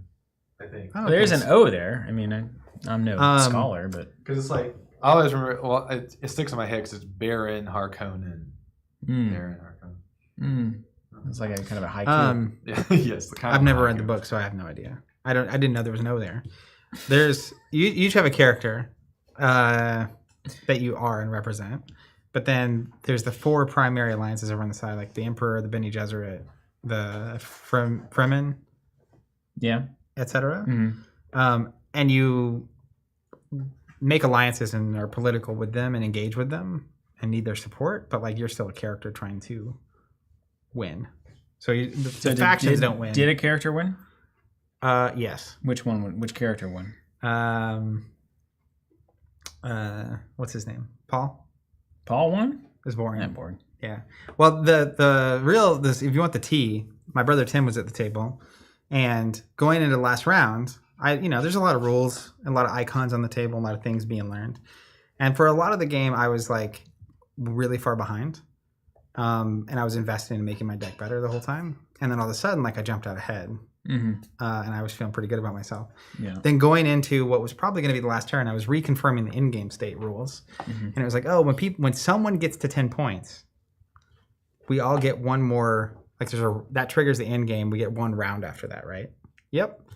Actually, when someone gets 10 points, that is the last round.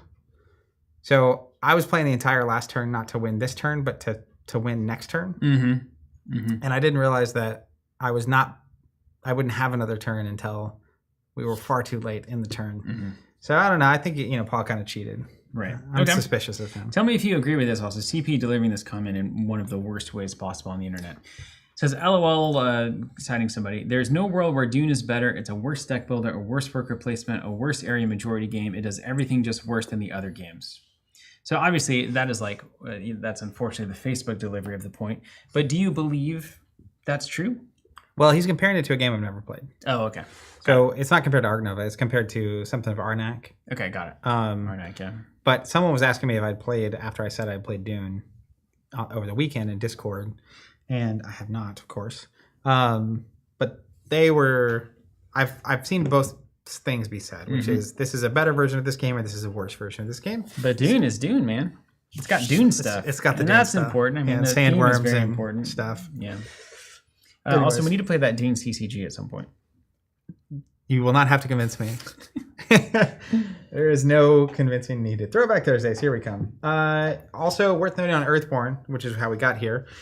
Pledge mode closes June 18th. We should have pre-orders available at some point after that. In the latest podcast, they discuss, it's been really cool, other projects that the developers have worked on. In this case, Maxine's, MJ's Arkham Time, one of the greatest card games of all time. They also announced, I've known about this for a second, but regional manufacturing is back on the menu.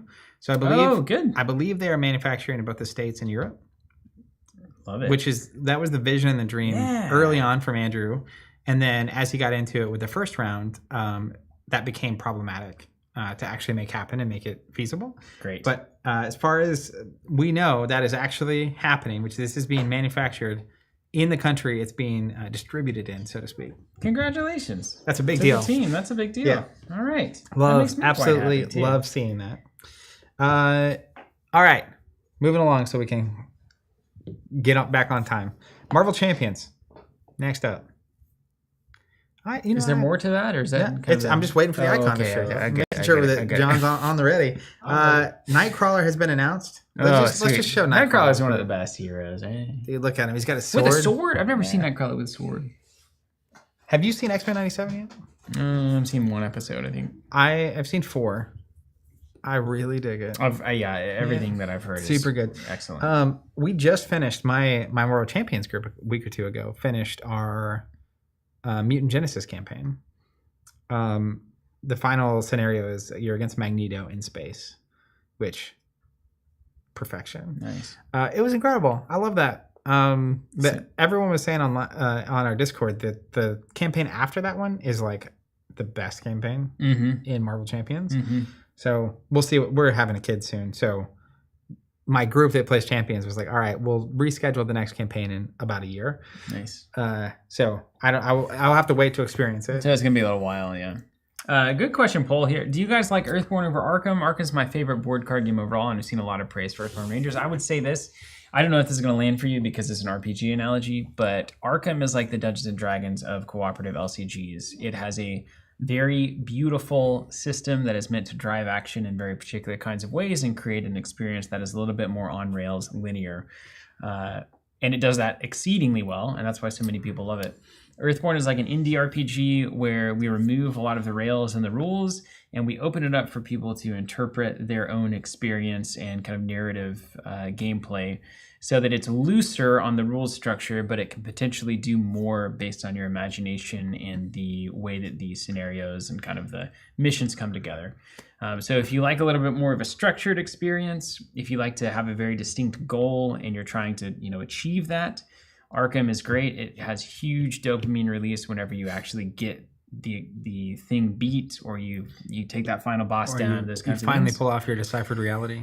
Oh yeah, so good. And then Earthborne is similarly going to have that happen, but it's a little bit more up to what your own individual desires are as a player, what you want to do in the game. It's like more of a sandbox, whereas Arkham is more of a narrative single player game, if you want to put it that way. Yeah, it's also like Arkham has a really distinct story it's telling. And one of my favorite campaigns we played was Carcosa, where you basically have conviction and doubt, right? Is it so good? Those are the two that... Isn't that what it is on Carcosa? Yeah. So there's different stories you can tell based on the leanings going on, even inside the same campaigns. Earthborne, very open world. Mm-hmm. There is a story that's happening, but you can actually ignore it. Yeah, you can pick it up and leave it where you want. You actually can't ignore the Arkham story. Yeah. Right. You can just wander around and you just lose. Yeah. That's what would happen. So very, very different vibes. But I will say, I freaking love Arkham Horror. One of my favorite games of all time. I think it's one of the best card games of all time.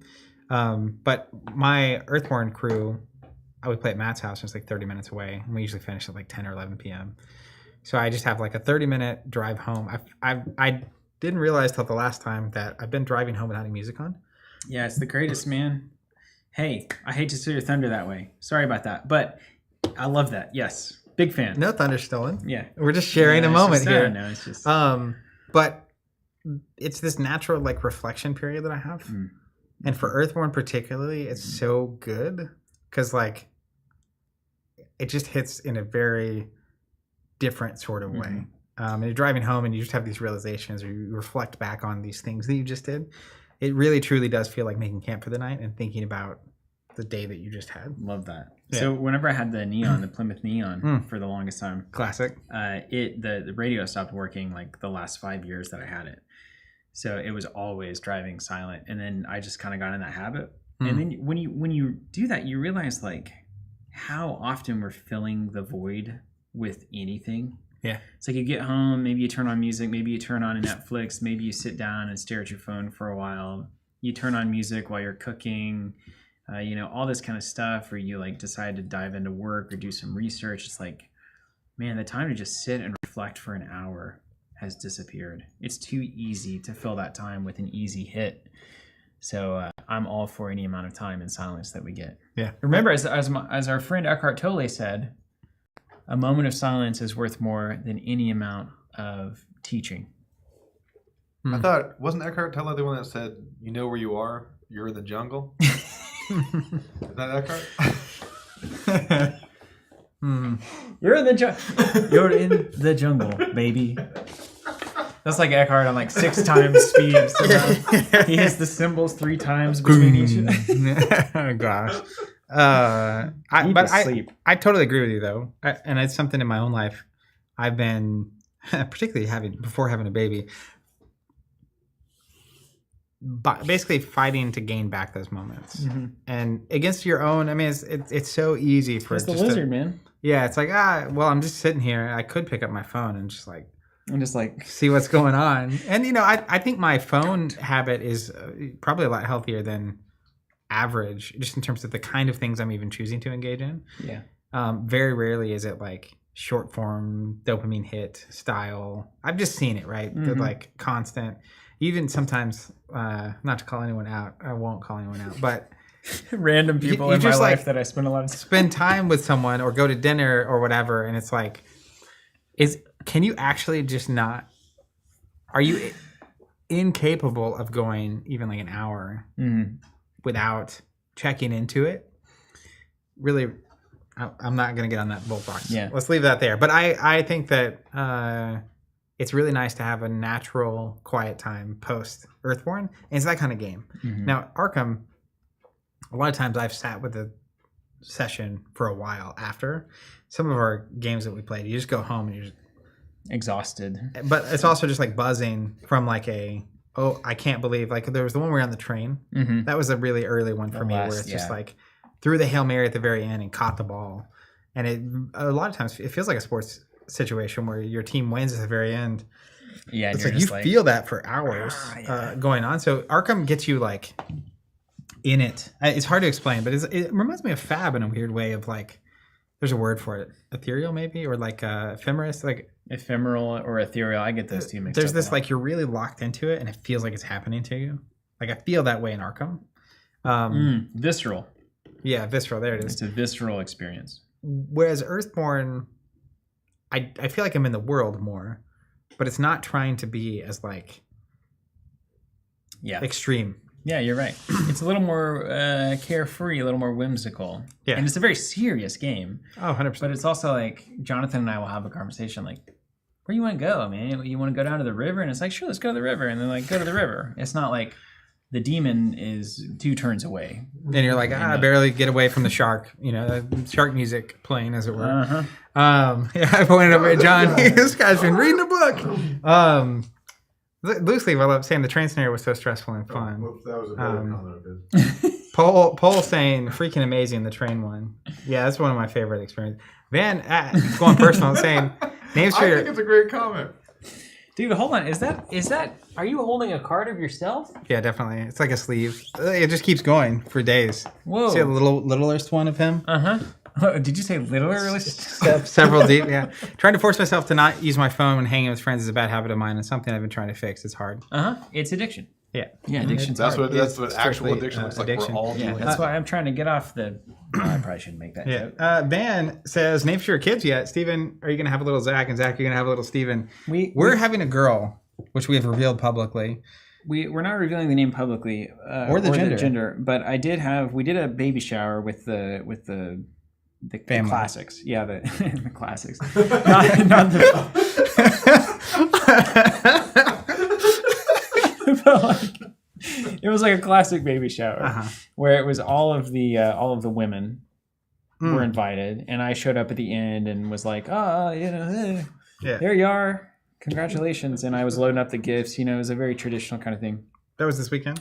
That was this weekend, but they did a game where they write on the sheet what are your top 10 girl names and top 10 boy names, and so I was reviewing all of those.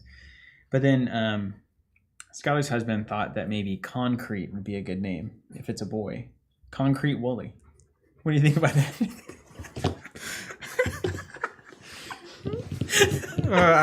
Stone was also in the mix. Stone Wooly? Yeah. So you have to be cognizant of the fact, too, if they're going to go to school, they might get read in reverse. Wooly Concrete. One of my favorites is... I think that's still strong. My brother John and his wife spent a lot of time our last name's Bun, so there's a lot of ways that can go wrong.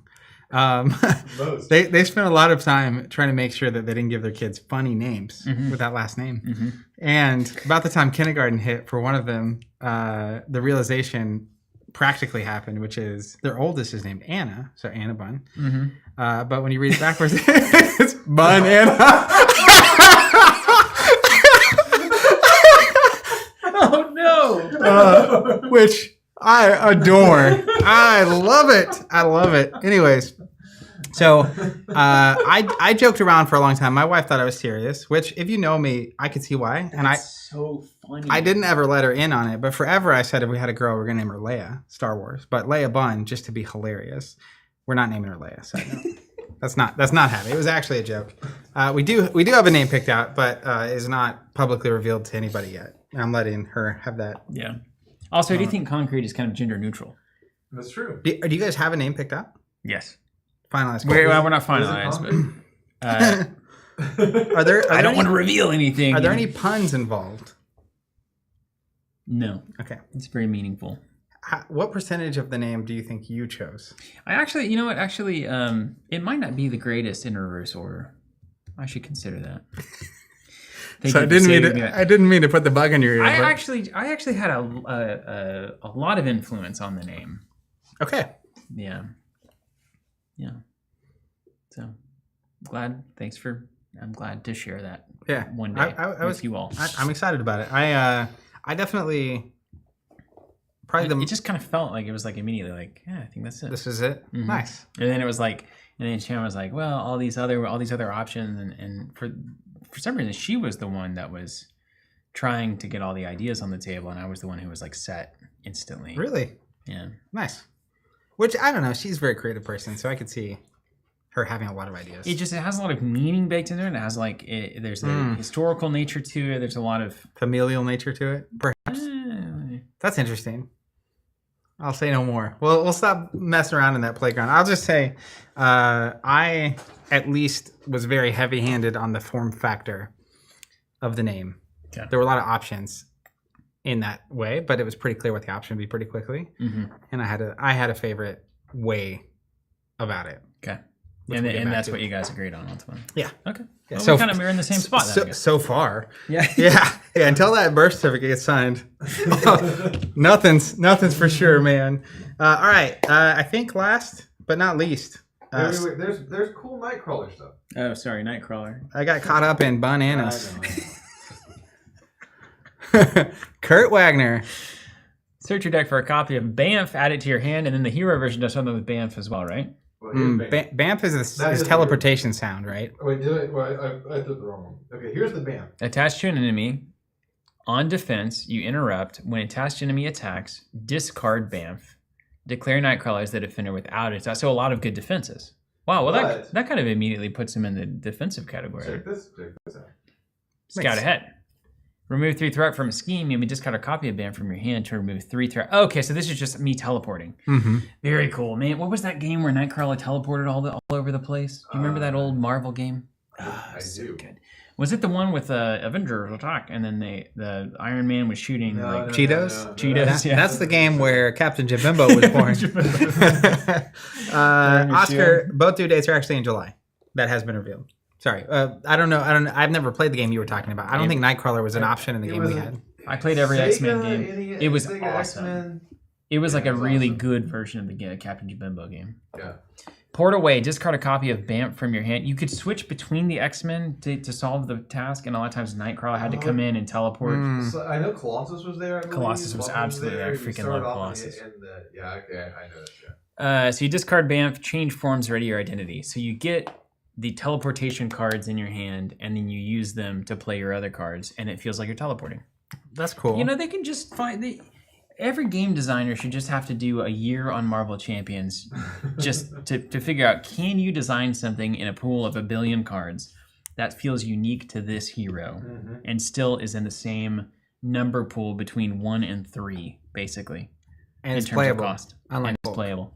Hulk apparently playable, still not great. What was on the screen just then? Something green? Did you see that? There was green squares. There was green squares right here. That showed up. I think it's your keyframes or something. It looked like a. I couldn't tell if it was my eyes being funky. I did see something like that. I don't know. Did y'all see any green squares out there? Yeah, there's one. It says 39%, 40%, and then it fades out. Yeah. On your thing? On our monitor. Do it again. Did the people see it? When it left, it did it too. Oh, how interesting. I know what it's doing. That's very strange. Cool. But I don't think the people are seeing it.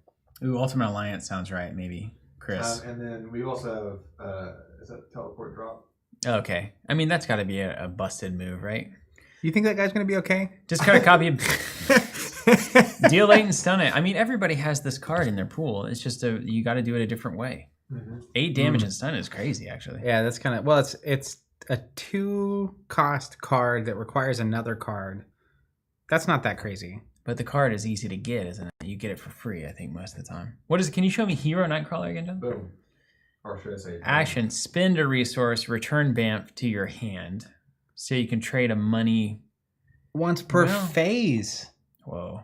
Twice a turn. You got to get those resources on the board. Yeah, well, spend your resources? Yeah, and then he's teleporting all over town. Yeah, I love it. Put him in a helicarrier. That doesn't work, does it? Avengers Jabimbo, what is that one that gets you a wild resource? X-Jet? X-Jet. Is it still extra? Do we Put him in the Avengers Joe Bimbo. It's been a while. That's what they say. All right.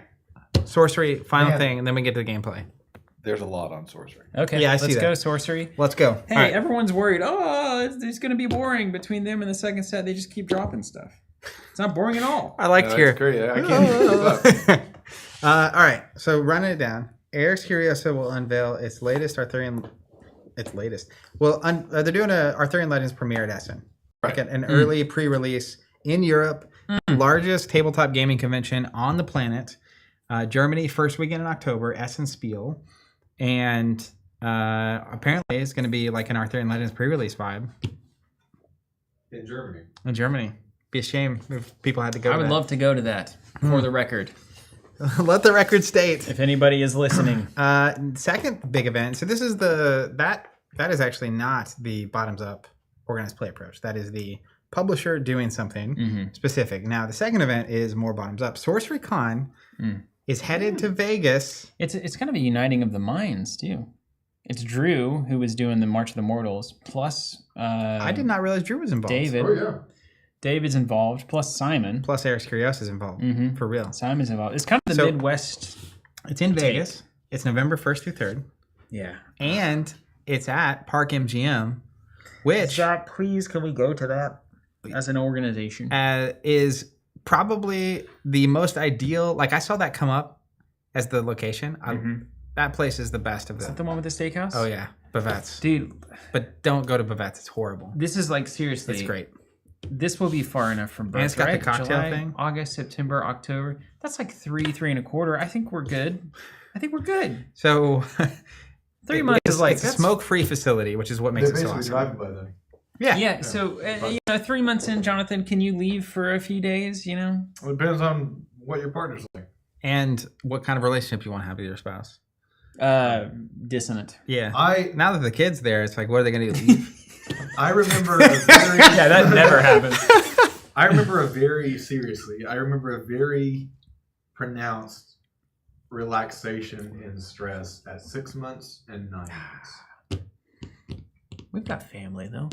Yeah. So Shannon's got a sister with a baby. I think it'd be fun. The- Your dad's there. November 1st through 3rd, Park MGM. This is supposed to be happening either on or after the release of Arthurian Legends proper. Okay. The way it's worded makes it seem like this is the first big event after it comes out, but not quite clear on, and I don't know that they know, right? Like projecting release dates this far in advance. It's probably being printed right now, if I had to guess, but locking that exactly down is... That's so exciting though. So they Yeah. get a big thing in Germany, and that's great for the Europeans. In my time in Europe, it was very easy to get on a train and go to any of the EU countries. I mean, they're like the whole thing is smaller than like Texas, so like it's not. Yeah, it's well, very quick. Dude, I think the attendance at Essen last year was 170,000. That's like 5 times Gen Con. It's like 2 times Gen just Con. for context. People are already there. So if you're in Europe and you play tabletop games, you're there. What if you're in America and you want to be there? Then you book a ticket and you go, or you know, Have a make it happen business through a business that that makes has sense to been go. going for 17 or so Yeah, years. that loves Fab. Alex Becker went to Worlds November 2022 after Kid was born in July, so either we're good to do that or Alex is a bad person. And that's Alex- honestly a 50-50. On a scale of 1 to 10, how was your relationship with your spouse at that point? How many points did you have to give? You know what I mean? Dude, I'll change 3 months of diapers to go to SorceryCon. Easy. I don't think I'll have any issues. And with we're that. doing cloth. that proposal getting approved. Yeah. Okay, you run it by the foreman. Yeah, well, if we have a process at work, you know I'm mimicking that thing at home. Anyways, Do I know 2 exciting events. There's not a proposal process. Next thing is Spring Sorcery Social is coming up June 14th through 16th. So this is the epitome of the bottoms up. Tons of qualifiers happening, et cetera, et cetera. This is the conclusion of that. So that's happening, basically that, followed by a couple months later, Arthurian Legends pre-release at Essen, followed by a month later, SorceryCon, followed by the set is out and now it's Christmas and Hope the everyone's having a good set's time. good. That'd be a bummer if they did all this and it's just bad. I will make any wager you want. I would put anything on the fact that it'll be good. I would too. I Yeah, won't there's- bet against that. No. Yeah, 100%. Yeah, I could give you 50 to 1 odds and it wouldn't even be close. No. Yeah. And then let me see. Avatars of I didn't know how to say that word. YGGRASIL. Oh, yeah. I know it's one of the cards. I just don't play it because I can't say it. Is it the... Yggdrasil? You're talking about Roots of Yggdrasil? Yeah. It's just as Avatars of Vat Cup on June 22nd in Paris, France. In Paris? That's the France Courtesan Cup. That's So they before... Are you saying that's before birth. artist Vincent Pompetti and Severin Fiend, I don't know how to say that. Perrineau will be there in the Paris one? They'll be there in the flesh. in the blood. And Vincent's going to have some art from Arthurian Legends there. Yeah, I mean, like, so this is great. This game is crushing it. Crushing it. It's like absolutely... It set out on its mission, and it is absolutely delivering. I think they're hitting stride. If Arthurian Legends is a great set and people love it, I think they have bought Home run. 5 years. And they've already announced that they're doing like waves of distribution this time, which I think is going to be really helpful. Yeah, I think the set's going to be phenomenal. And I'm, as a player, it's so perfect because obviously we've been talking about having kids, but the lack of pressure to solve it has been so enjoyable, even for me, who is the classic, like, wants to be competitive, play the stuff. It is 100% fitting in a slot in my life that no other game has ever actually fit. Yeah. It's the first time I've actually felt close to the dragon that we've been chasing since the early days of the way it felt to be play a part a of a card game. game. Yeah. Just had to slow it down. Surprise. Everyone wanted to speed it up. Make it slow, preview less, give people big sets, make the art matter, let people use their imagination, don't overthink it, let the community do its thing. I mean, it's also top-down design. Top-down design. Now that I know what that means. It's top-down There's a certain... I really do have a thing of this last night. I think there's a certain way they're handling... This could be a live stream topic call itself. But I think there's a certain way that they're handling how they promote the fan run stuff. That's actually more reminiscent of the 90s. Yeah. Because, like, again, Hero Tyrant, I think what happened was the players were running the events and the companies were promoting the events. And eventually the companies thought, we can save some money if we don't even promote the events. The players are going to run them anyway. And just kind of started putting more and more and more and more of the responsibility on the players. They also took more of a top-down. They basically said, we should control the experience that's being offered with our game. And then all of the creative energy that went into the diversity of tournaments and formats and play became standardized into whatever the publisher says we should do is what we got to do. I think it's a lot less intentional than that as well. Like the way it happened was very organic. And it was people solving one problem after another until we had this pyramid built. And then deciding whether or not that pyramid is what we actually wanted after all. Yeah, you realize, we're here and do we want it? Nicely centered. Kneeling figure there. Hey, do you want to check out the booster box, see if we get a Goldie? We made it to the gameplay. We did it. Here we go. Let's play some FAB. I'm stoked about this. So I haven't played FAB in a good while. I played some Bolton. When's the last time I played Bolton? I have not engaged with FAB. I checked out after checking out. But everything I've seen from the people I know continuing to engage has been very positive. Did we get a Goldie? It's just somewhere in there, I think. Just dump it out. Beautiful product. Look at this, man. What's that number? Look at this package. I know they're good. They did a good job. I mean, I think it feels like they just devoted more resources to it, Because they knew Japan was going to be a big deal. Oh, look at that. All right. Doesn't look gold to me. Gold for a reason. We've been bamboozled. You want to open one I'm just pack gonna open each? one pack, yeah. Dodger, Part the Mistveil is the best set they have ever made, apparently. Limited set. Best limited set? Oh, bring it on. Is there going to be a lot of things to track and know and keep track of, though? That was my thing about heavy hitters. So many tokens and stuff that you had to put on the board and remember to resolve. I know one thing about the chi, as it were. Good looking cards, man. Is that the stuff is on the back. What? The logo? No, like this thing, the inner chi. So this is a path well traveled. Beautiful art. Wow. But it says legendary. You may only have one path well traveled in your constructed deck. Target attack gets go again. It's an instant. If you've played another blue card this turn, transcend. Put this card in its owner's deck flipped. Okay. So do you shuffle the deck? You put it back in the deck and shuffle? Do you always do that if you put something in your deck, probably? I assume it goes on bottom, but I don't know. Are we Are we just gonna play sealed? Didra No, says we're play 8-pack sealed. Jason asked, are the packs not paper for the set? So it depends. If it's from Belgium, it is. If it's from Japan, which is another place they produce, it's not paper. So that means these are Japanese packs. Got a foil majestic there. Shadow Realm Horror. Look, a Shadow Brute. So this is the expansion slot, right? Yeah. As an additional cost to play, banish 3 random. 1 or more cards with 6 or more are banished. It gets +1. 2 or more, it gets go again. 3 or more, you play a card banished this way this turn. Oh my gosh, this is a phenomenal card. Where's Ethan?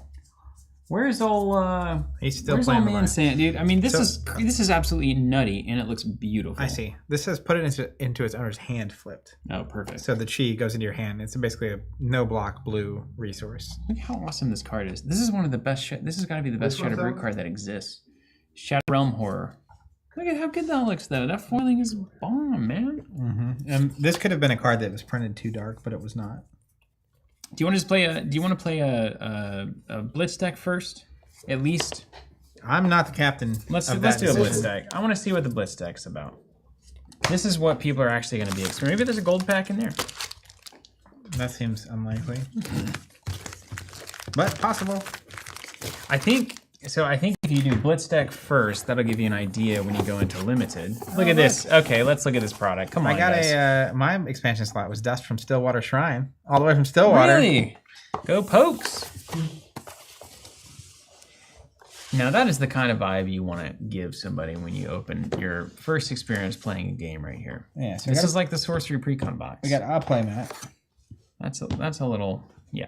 I'm gonna sprawl this thing out. Problem here is that these cards do appear to be a little bit, Oh, they're paper packs, and they do appear to be a little bit dimpled packed there. in. This is the playmat. You want to give me the big shot, John? I bet it's fine. Look at this. This in Or particular Mistvale. is Beautiful. All right, look at this. looks a little weird. The whole Mysteria section of the map Probably fine. was always appealing to me. Look at the art on those Blitz decks. Oh, he's opening another pack. Look at him go. Yeah, that's not bad. They just like no damage. They just looked a little weird.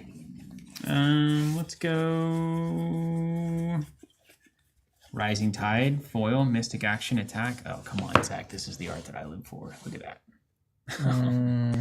Oh yeah, I'm gonna play this card. Yes. Okay, sorry, I opened those cards. Here, you open one too. Carback saying Steven should play new and Zach should play Zen. Why do you say that before we get bamboozled into doing something? Paper packs are the Look at goats. this. Why is this so beautiful? Look at goatist. Fang Strike. What are these cards? That looks like a token. And Slither? That is also a token. Looks like the back 2 cards are tokens. And now, correct me if I'm wrong, but the assassin in this set is kind of a sexual thing, right? Is that right? It's like a seduction-based assassination. I'm not wrong, am I? I don't. No, it's like a geisha thing. You're asking. Geisha, you're right. asking the wrong Got it. guy. Okay. I know that some of it's like a little. Well, is that a little? Didra saying Enigma is for Steven. Make no mistake. Why is everyone giving me everyone except for the ninja? I feel like doesn't ninja play the Rising Tide cards and stuff? Yeah, but I'm sure it's just aggro, which is why Zen does start with a Z. So there's the green box again. Yeah. Enigma for Steven says Didra. Well, that's reasonable. Now, is it going to be this? It's going to be a hard to understand illusionist doing things deck. People are just trolling you. I'll just play Enigma. That looks great. Looks like water everywhere, water in the hair. I think all of these are fairly water based. Yeah, Supervillain saying it's playing on the succubus trope. Okay. I'm gonna play Zen. Fine. It's not often you get a Z based character around. Okay, what's in this? Mystic Illusionist. As an enigmatic embodiment of ancestry, summon the spirits of Mysteria to fight by your side. Okay.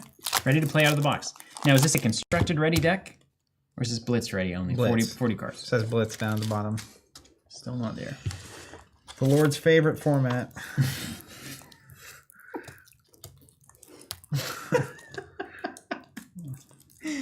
Oh, man. I just can't.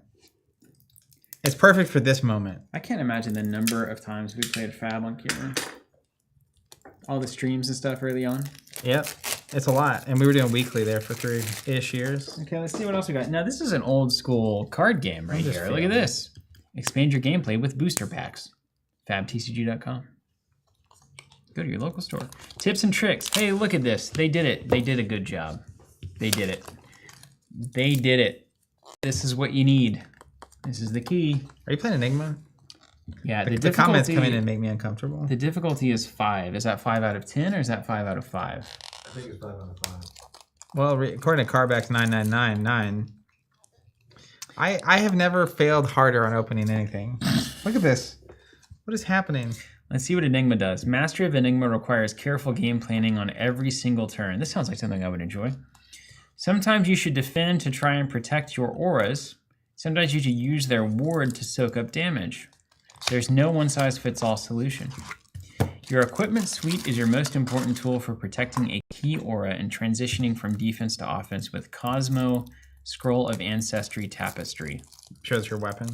To this end, both Truths Retold and Uphold Tradition can be activated without an aura in your arena or graveyard just to benefit from their ward. All right, hold on, let me look at this. Beautiful Enigma card. That is a gorgeous, gorgeous, gorgeous card. Yeah. Straight up. Okay, let's get into this. And then there's Zen. Look at this guy. Yeah, a little on the nose on the naming scheme. Cosmo Scroll of Ancestral Tapestry. During your turn, auras you control with ward are weapons with base damage equal to their ward. And once per turn, pay 1 attack. Got it. Your aura attacks with 1 or more +1 counters get go again. Okay, easy so far. Truths Retold, Cloaked. Equip this face down. Instant. Pay 1, turn this face up, put an aura from your graveyard on the bottom of your deck. Okay, so we flip this face up for 1. We put an aura from graveyard on the bottom of deck, and we get an instant kind of ward 1. So this is a free pay money, defend an aura, it looks like. Okay, understood.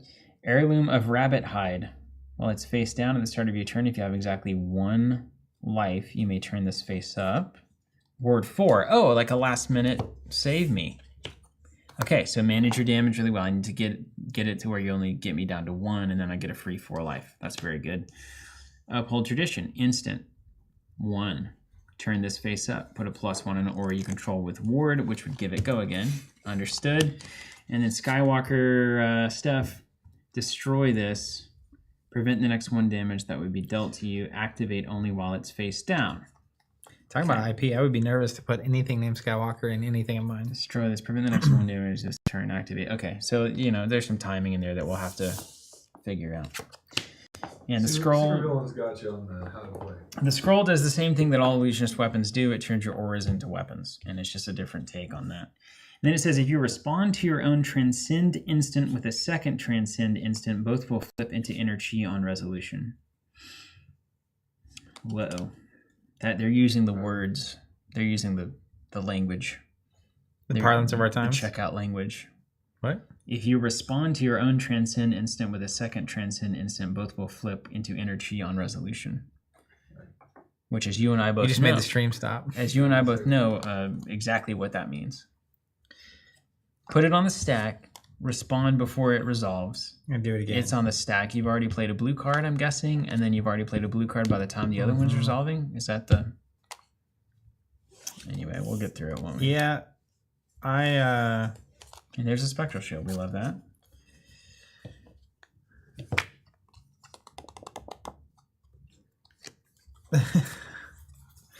CD Mina. If the Oklahoma Panhandle was a Flesh and Blood hero, what class would it be?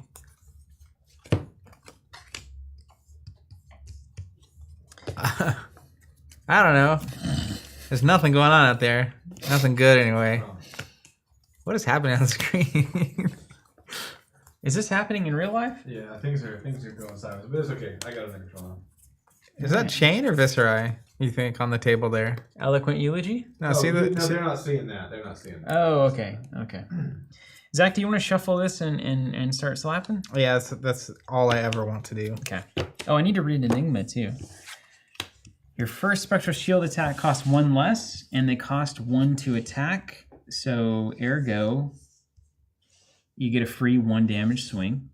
And once per turn instant, 3 blues. Well, what is this? This is the new resource, right? Mystic? That's the Inner Chi. Create a Spectral Shield with a +1. Okay. Ooh, a lot of instants. This is we're just. If you look at the back, I only have 4 cards that can flip, and they're 4 1-ofs because they're all legendary. Yeah, I've got 4 too. Okay.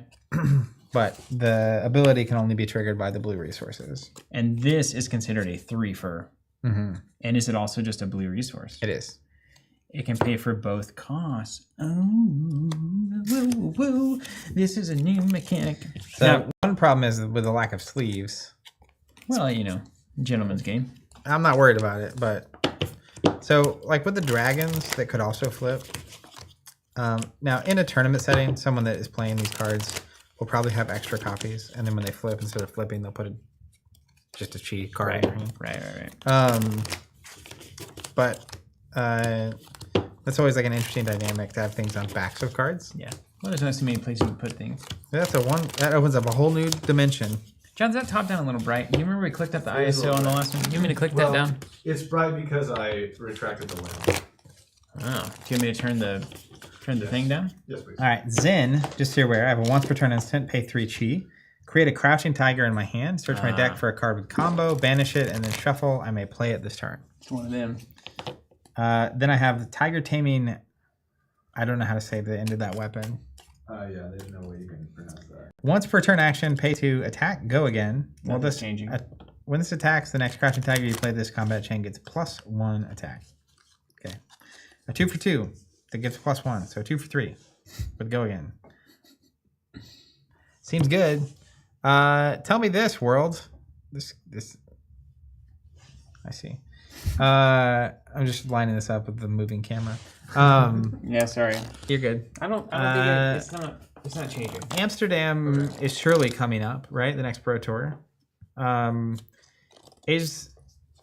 any of these heroes either? I guess what's the playability status presumably of these heroes? Busted or unplayable? And are there anywhere in between? I'm curious. Is there in between? All right, can we top down it so we can get this all nice and tidy? No. I've always dreamed of being an illusionist player because illusionist is my favorite class in all role-playing games. In hypothetical. In hypothetical, what? What are you talking about? Can you get off of the center line here too? Look at you, buddy. You're coming right at me. What? Look at that center line. You're way over it. You're being aggressive. Over the line. Oh, wait, hold on. It's because the camera's... Hold on a second. Okay. We're going to balance mics and cameras. See, this is the eternal collision. Jimny Band. They're all busted and meta relevant. Cool. It's pretty close. All right. It's pretty close. I'll have my eyes open for Amsterdam. See what happens. My equipment has my chess piece has a 3 on it. Blade break. I'll equip this face down. You don't know that I have this. Oh, right. I have all that stuff too. Can I just leave it face up so I can read it? Yeah. Okay. Maybe I'll just... Well, that doesn't actually help. I see. But I suppose in a construction environment, this would be cool where you wouldn't know what they're running. Is that right? I didn't know that was a mechanic they were exploring, but yes.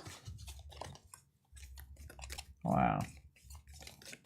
Alex told me that he was playing Azalea again. I don't know if I can say that. Yeah, we got testing for some kind of busted event. He played a game against New, apparently, and he just shot buffed arrows the entire time until she died. Yep. I've never What's experienced new? that yet. Just getting rained on. Azalea's good. Man, this is going to be... And everybody should know, both Zach and I know, that I'm going to play this deck very poorly. But that's, I feel like that is part of it. Because I don't know all the, if you played a lot at this point, you know the card you're supposed to pitch and block with and attack with and all of that. I'm just going to be reading as we go. And we're gonna love it. You got a even Steven situation. You want to hand me 4 of those dice so I can get my health loaded up? We're back in business, baby. We're back. Before that leaves. Ooh, New might give Steven some noise vibes. I do not like noise. That's why I always played Wizard. The way it is. It's more straightforward. Trash a thing. Trash a thing. Don't force me to play viruses. I want to play HQ interface. Was it Kit that made the first thing you encounter a code game? Yes. Super early aggro. Love it. That's when I achieved. Who's going first? Even or odd? Yeah. Odd. Odds odd. I'll go first. Now, hold on. I start the game with something, don't I? You tell me. No, I don't. Okay. Pass. Well, hold on. Maybe I got instance. Okay. I'll penalize you if you do. Really? Maybe. I mean, if you spend 2 of your cards, I will then enter back and start attacking. If I pay a blue to play a card, no, because you play it and then you pitch to pay for it, right? Mm-hmm. And so a card that says if you've pitched a blue this turn, this enters the arena X. If I pay a blue to play that card, You can say the name of the card so they can see it. I have Waxing no idea. Spectre. If I pitch a blue to play Waxing Spectre, is the thing fulfilled, or does it enter the arena and then I pitch for it, and so I have not pitched? I think you pitch for resources before it resolves, though. Yeah. So like you You play put it on the stack, and then you do, put the resources, and then it resolves, and it asks if I've pitched this turn, and I would have. Yeah. So bully for me. I'm doing it. Truth Teller and Dider are saying yes, that works. Okay. All right, so I pass. So let's see if you do anything. I'm going to take an action. You're gonna regret it. Yeah, that's okay. I'm going to play Waxing Spectre. Pitch here. I'm going to have 1 floating. And if I pitched a blue card this turn, it enters with a +1 counter. And it has Ward 3. So if nothing else, it's just this card didn't block hardly at all. So yeah. All right. Well, let's call it a day. Tiger Taming. Don't know how to say the rest of it. Once per turn action, 2 cost, attack, go again. When it attacks the next crouching tiger I played, this combat chain gets +1. So 2 with go again. 2 with go again. Okay. Let's block 2. And how many cards in here? I have 1 card in hand. And Ward 3 on the board currently. Yes.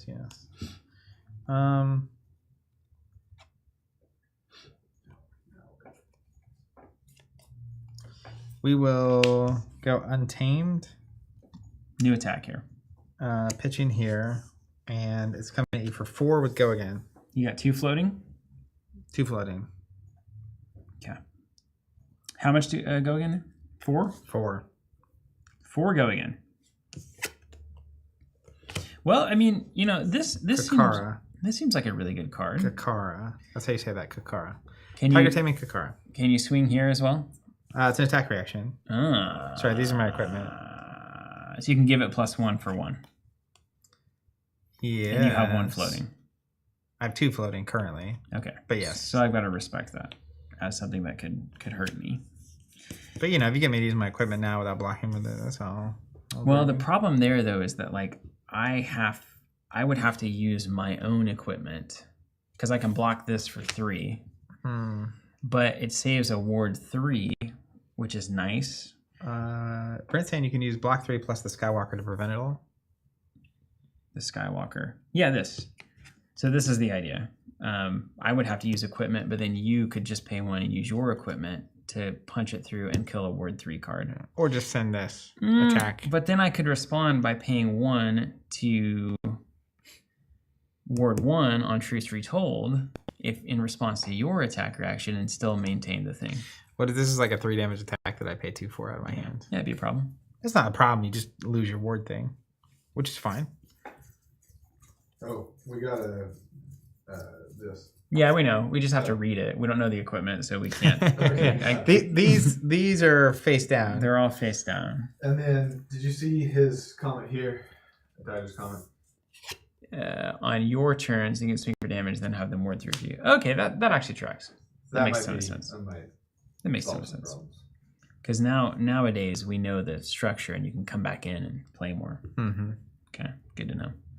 So then the question is, do I just want to lose this thing on a Ward 3? Yeah, Damon, that's exactly what we want. Damon Hart just got my case, so I'm going to open while watching. Welcome to the party. Love it. Hope you get a gold pack or 6. But then you would get no arsenal. That's acceptable to me, Zach. It is. Yeah. I'm going to block 3 and I'm going to play an instant here. Okay. I will allow it, and then I'll just attack you for 2. Okay. Ooh. So we could actually... Interesting. All right, you got Ward 3. think it was reasonable. You got equipment, but you lost an arsenal. I don't know. Yeah. That seems good. Yeah. I'm sure Hamilton has something to say about that. Yep. Always. He'd be very kind about it, though. One of the gentlest people. Not the play that I would have, not the line I would have taken. Or he could be like, interesting. Yeah, interesting that you would do that. Then he'd make this face. Okay. Okay. Got this. Oh, yeah. Oh, yes, man. Yes. Great.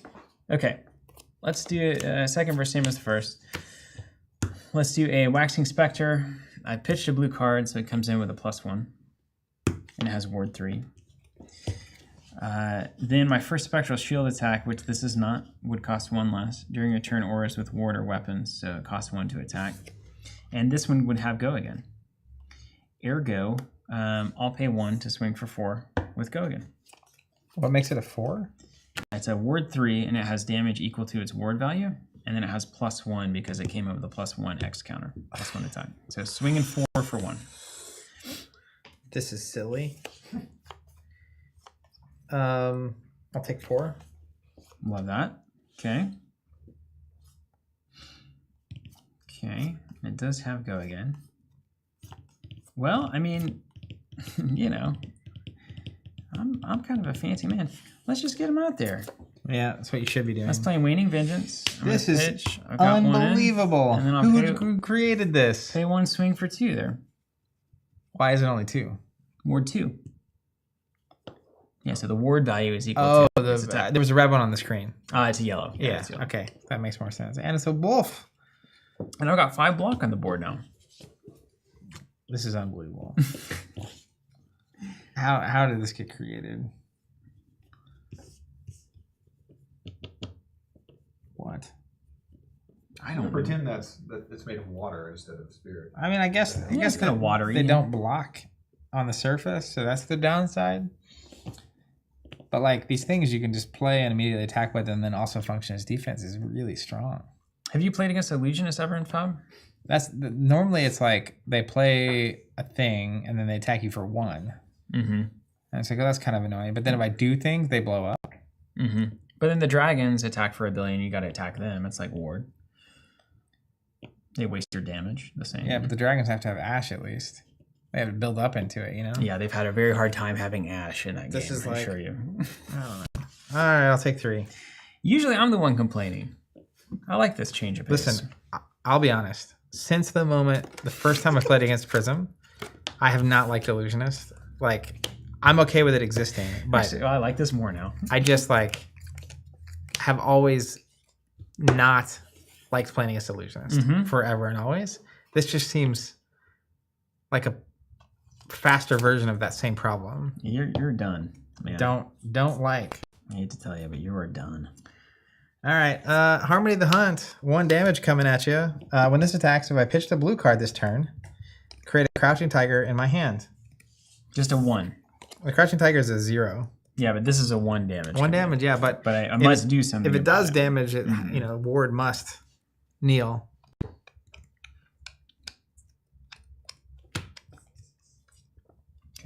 Okay. You know, how soon do you do it? How soon do you do you ever think that? No, never. You never think that.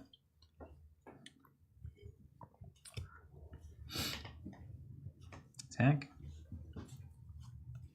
Jimny Band, this is silly, is the universal reaction to Illusionist nonsense.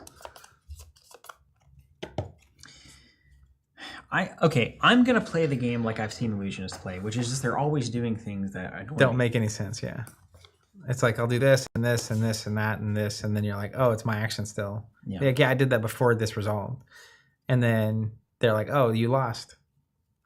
That's it. All right, that was fun. I'll tell you this: at Pro Tour LA, I was playing Viscerai. Shocker, I know. And there were people kind of on the new Prism, like as like a splashy, like people aren't ready for this deck. My first opponent played Arclight Sentinel, And then my move was play Lead the Charge, which is just like the perfect counter to Illusionist. And it's not in anybody's deck at all right now, except for my Baltimore Viscera list that I'm on a year later for no good reason. And I played that, and then the player was like, what does that do? And they read it, and they could not believe that that card even existed. Anyways, good Lead the Charge moment. Okay, I'm gonna opt for nothing, and we're gonna ward this one out when it leaves. If I pitch to blue this turn, well, that's relevant. I'm gonna create an instant here, another vengeance there, and then we're going to declare no blockers. Okay, I'll let it resolve. All right, so this will go away to ward, and then a spectral shield will come in because when it leaves play, it creates a spectral shield guy there. Let's see if that. I mean, that seems like it's something I've seen illusionist players do. Crouching Tiger for 0. Okay. No. Yeah, you got me.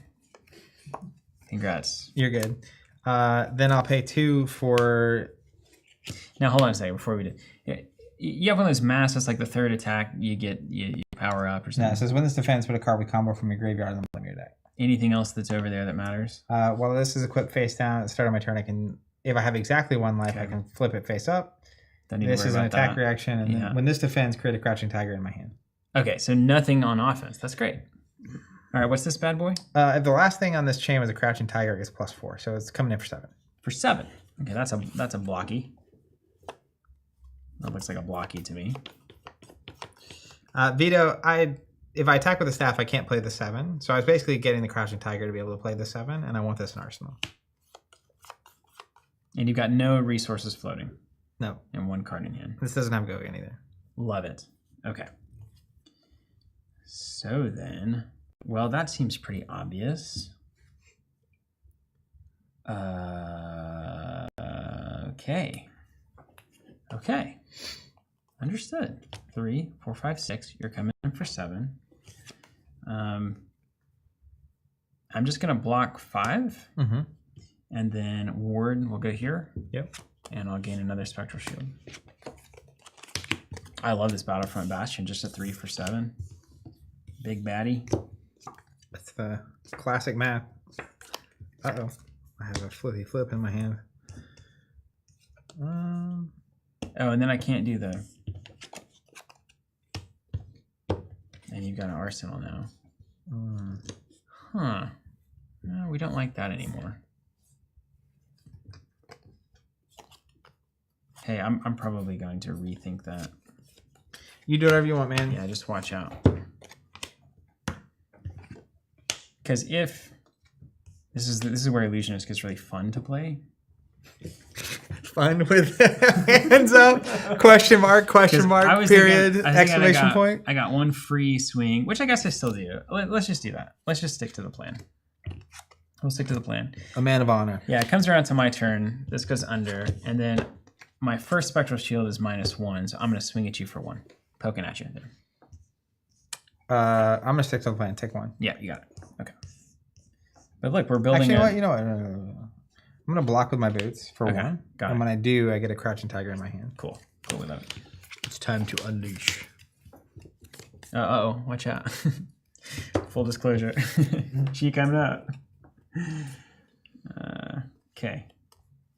Got it. We've got it. Okay. I'm going to go Tiger Taming. Can someone give me the pronunciation again? Chi? No, that. Kakara? Kakara. There it is. I don't know why my brain cannot process that. Anyways, two would go again. Okay. Okay. Okay. So we don't have feud control now. All right, hold on. We got to think about this. And it doesn't have go again. Okay, so it's not an instant. Oh, I see what you were saying. The purple ones are the instants. Oh, I understand. Block for 2. Okay. Aggressively. I see that. Yeah, just all up in my business. You got 1 floater over there? What? Are you floating 1? I am floating 1.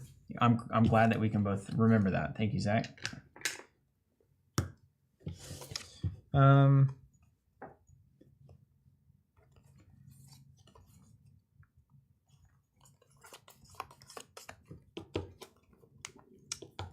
Let's go Crashing Tiger for 1 with Gogan. No block. Got him. Any reaction or anything? No. Let's go Water the Seeds. When this attacks, your next attack this combat chain with 1 or less base attack gets +1. 3 with Gogan. Okay. I feel like you can get into this rut with Illusionists where you'd never pivot. You're just blocking and then you run out of cards? You feel that way? You feel that? I don't know what you're talking about. Where it's just like there's no way that my 12 is going to outdo any deck that has offense. And so it's like, do I just let the auras go and decide to turn it at this point, to try to turn something? This is not a good hand for turning. We're going to see what happens. So we're blocked with 3 here in our decrepit combat chain there that is definitely going to bother some people at home, including me. I'm one of those that is bothered. I'm going to play at instant speed Stir the Pot. Says if you played another blue card this turn. Hold on. That looks like Ghibli. Let's do a Ghibli art right there. Can't do that. Can't do that. Mistakes. All right. I'm in. It's all right. We're fine. How many cards in here? 2. Let's go Flex Claws. 4 with Gogan. If it hits, I get a Crouching Tiger in my Banish Zone, and I can play it this turn if I want. And you've got 1 left. And no money? 1 card left, 2 money. 60 in the middle, maybe. Still fun. Iggy had no idea what she was doing or enabling. Yet here we are. You're way ahead of me, though, at least. That's the thing. Yeah, man. I'm here to do that. That's why I'm playing. Okay. Got it. 3. And then no blockies. Nothing else. 1 damage coming through. Yep. Then I will attack for 3 with Go Again, and if it hits, I get a Crouching Tiger in my Banish Zone, and I can play it this turn if I'm so inclined.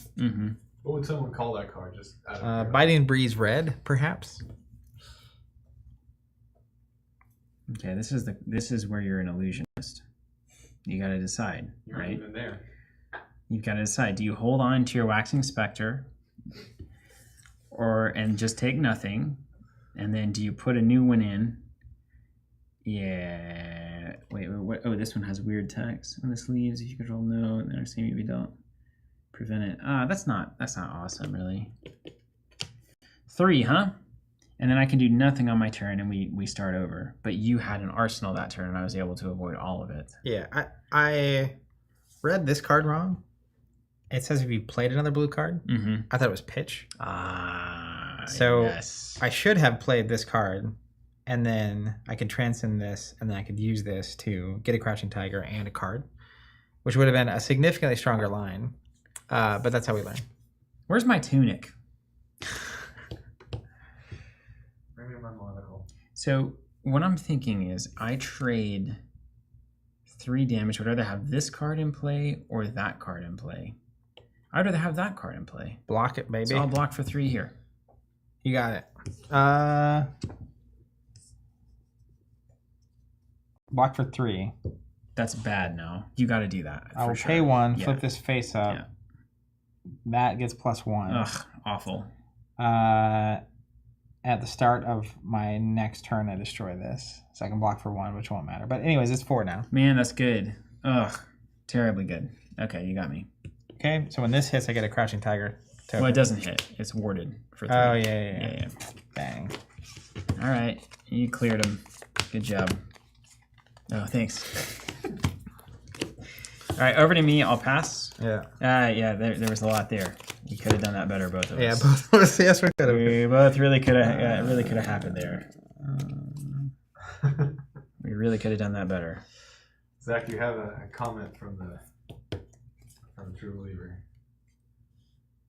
Can you read that from where you are? Oh yeah. Dylan says, started the stream from the beginning to hear what you had to say about Pixleborn. Agree with a lot of it. Highly disagree. Last Jedi is the best Star Wars movie. That's a hard no. It's not the best Star Wars movie. Yeah, I said one of.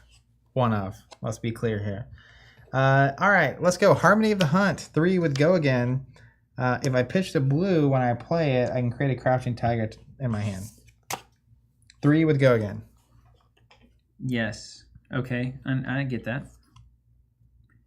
If you control no, you may play your next with cost 0 as though it were an instant. If you do, it enters the arena with a +1 counter. That seems like something I want to play. I want to play this as well. If you play another blue card, Transcend. I also love the art on Stir the Pot. How would I have played another blue card?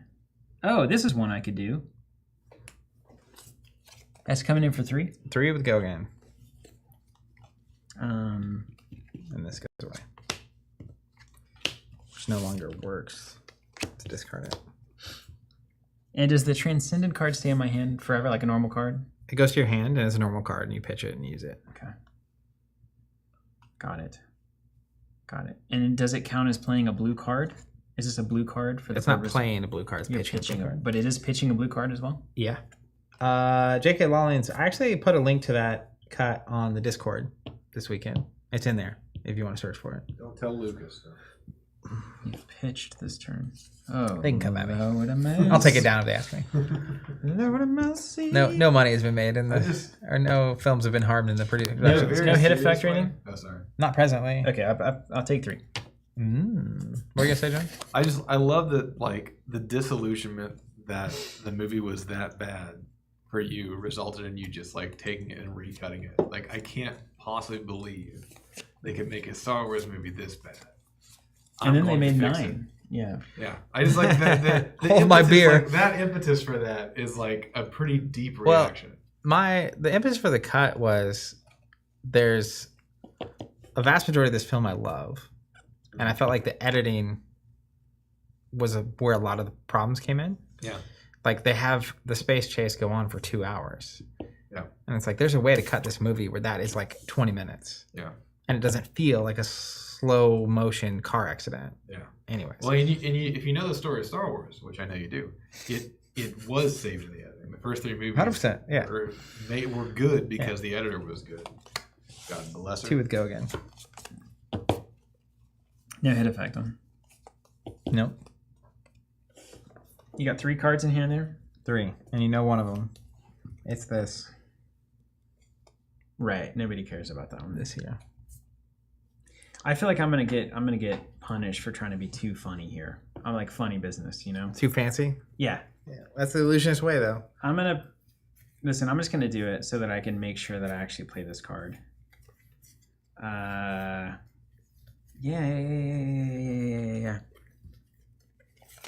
I will go to defense reactions. Do you have any attack reactions? No. Okay.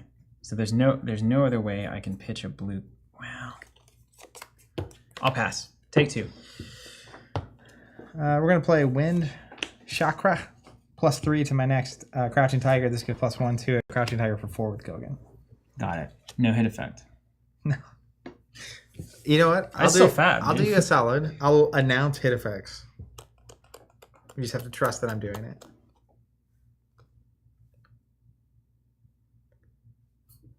Yeah, I can't go into Last Jedi conversation anymore. I made a cut years ago. It's available as a link on the Discord.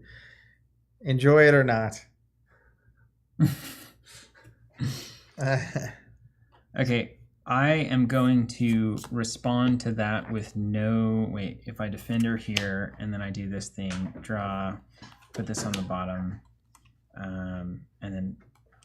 So I end up with the same amount. I can't take out right this up. Okay. Oh, we can see our mics. Well, behind the scene peekies. See it? See the mics are in shot. They're unbelievably We can in move shot. those. We can move. That's all right. Zach, I'm gonna declare no defense, and then I'm gonna play this defense reaction. +1 for each blue card I pitched this turn. But before that You're resolves, gonna pitch and play an instance that. I'm gonna play an instant Rising Sun, Setting Moon. Oh, get out of here! That's a Phoenix and a Wolf on the same card. It says draw. Okay, can this resolve? Might as well put my name on it. Or do you want to respond to this at all? I am playing a normal class. Okay, you're passing. I will let everything resolve. I'm passing to you. You're passing to me. Therefore, we resolve the first thing on the stack. Draw a card. Put a card from your hand on the bottom of your deck. I'm going to draw a card. I'm going to put a card from my hand on the bottom of my deck. it will be this one. I don't know why Illusionist just gets me riled up. And we did the TLJ talk. Like, not healthy. I need to not get involved in these things. If you've played another blue card this turn, which I have, right? I've played this card. Is that accurate? I've played this, right? You're defending with it. Wait, is it played defense a reaction? defense reaction. I played it. Oh, because that's how snapback works, right? The snapback lightning combo. I play it, but it hasn't resolved yet. Well, snapback though is particularly an action you're playing as an instant, so you have played it when you're snapbacking. But this is instant. That is being played. Whether or not this is being played, I don't know what that. What else am I doing with it? Presenting it to you? You're blocking with it. No, I'm playing it, and then it will resolve to become a blocking card. What I'm saying, I don't know the rules what it means to play a card on defense. Well, Truth says it works how you want it to. Okay, great. So then I've played another blue card, so this transcends. I see. I put this in my hand. I have another. What did that do? Drew a card and put one on the bottom. Okay. And then before this resolves, I have another window here to respond. Oh, yeah. I'm going to play Enigma, once per turn instant, create a spectral shield with +1 using my chi. Spectral shield comes in with +1 using my chi there. Comes in with +1? Yeah, that's current. +1 attack. Enigma's ability there, +1 attack there. And then I will continue to pass, and Big Blue Sky will resolve as a blocking card. I have now pitched a blue card, so it is blocking for 3. Yep. And I take 1. You have ward. Oh, no. I don't want that there. No. Okay. I do want this, but I don't want to use it. So you can. I'll do it at the end. Well, okay, but there's gonna block for one less. It would be 2. Yeah, I'll take 2. Okay, I think I already took 1. I can't remember. And then at the end of the turn, you're going to declare an end of the pass, or are you going to play another card here? Well, this resolves. Yeah, it's resolved. There we go. And it hits. It did do that. Now, before it hits, I'm just kidding. I'll pass. Okay. In response to you passing, I'm going to activate this. Now you could come back in. 100%. Yeah, I could. Like if this is 0 cost attack that I could either arsenal or just clear your ward thing with. And if I'm being smart. This is only, but I've also got blockies, so that's fine. I'll make a thing with the token. I'll pass. Okay. Tyler's saying that you fell for the Enigma trap. Okay, and now what happens here? Does this That's go? a pitched card. It stays in that, so it goes in your deck like that. And it stays as chi? Yeah. Well, No. Leave it. Oh yeah, that's right. That's now the back of the card. Yeah. I see. Yeah. Is that the? That, by the way, that's how you do a Steven deck right there. Sometimes cards go on bottom in the opposite direction. Yeah, I definitely messed that up. It's okay. In terms of the. It's your stack. Yeah, I didn't like it. Okay, over to you. Oh, Zach, watch this turn. This is Michael Hamilton is going to fall out of his chair when he sees his turn at home. He's going. You remember like in the anime wherever they like suddenly are on the floor and then a little poof of smoke comes up over their head. Swing for 2, with go again for free. No block. Take 2, and then Battlefront Bastion for 7. Okay. How about a 2-card 9, buddy? With ward 2 on the board. Or ward 1 on the board. Oh my gosh. I mean, this is a math. You may as well get Pythagoras out here. This math is so good, dude. Does it have a hit effect? No. Block 6, take 1? Yeah. Give me the old Pythagoras. A squared plus Who B needs an squared. arsenal anyway? I got too many instants to waste time on that. Ooh, look, I got an Easter egg. You know, it's funny how you remember how to play the game. Even though it's very complex right now, you do remember. You really do. You do indeed. There's some real funny business. These Illusionist players, I think there's something wrong with them.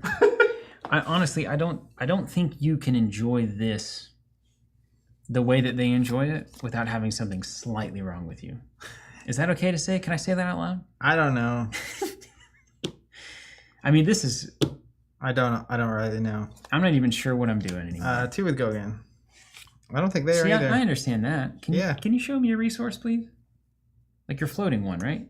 I'm trying to play the game here, Zach. I can't.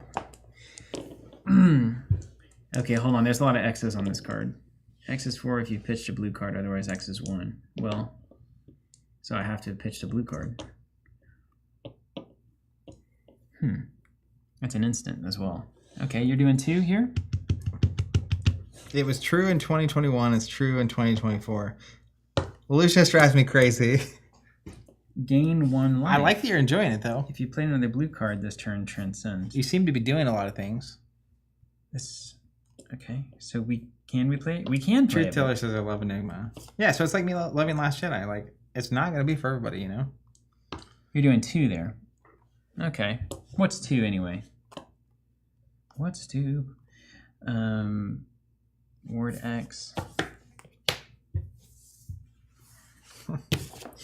What am I doing? I don't know what to do with all these cards. All the things they say are crazy. If you control another Lucius Large, put 3+1 kind of. Well, that's good value. It was 5 stars of complexity. Yeah, you went right to the 5-star. Open a pack, dude.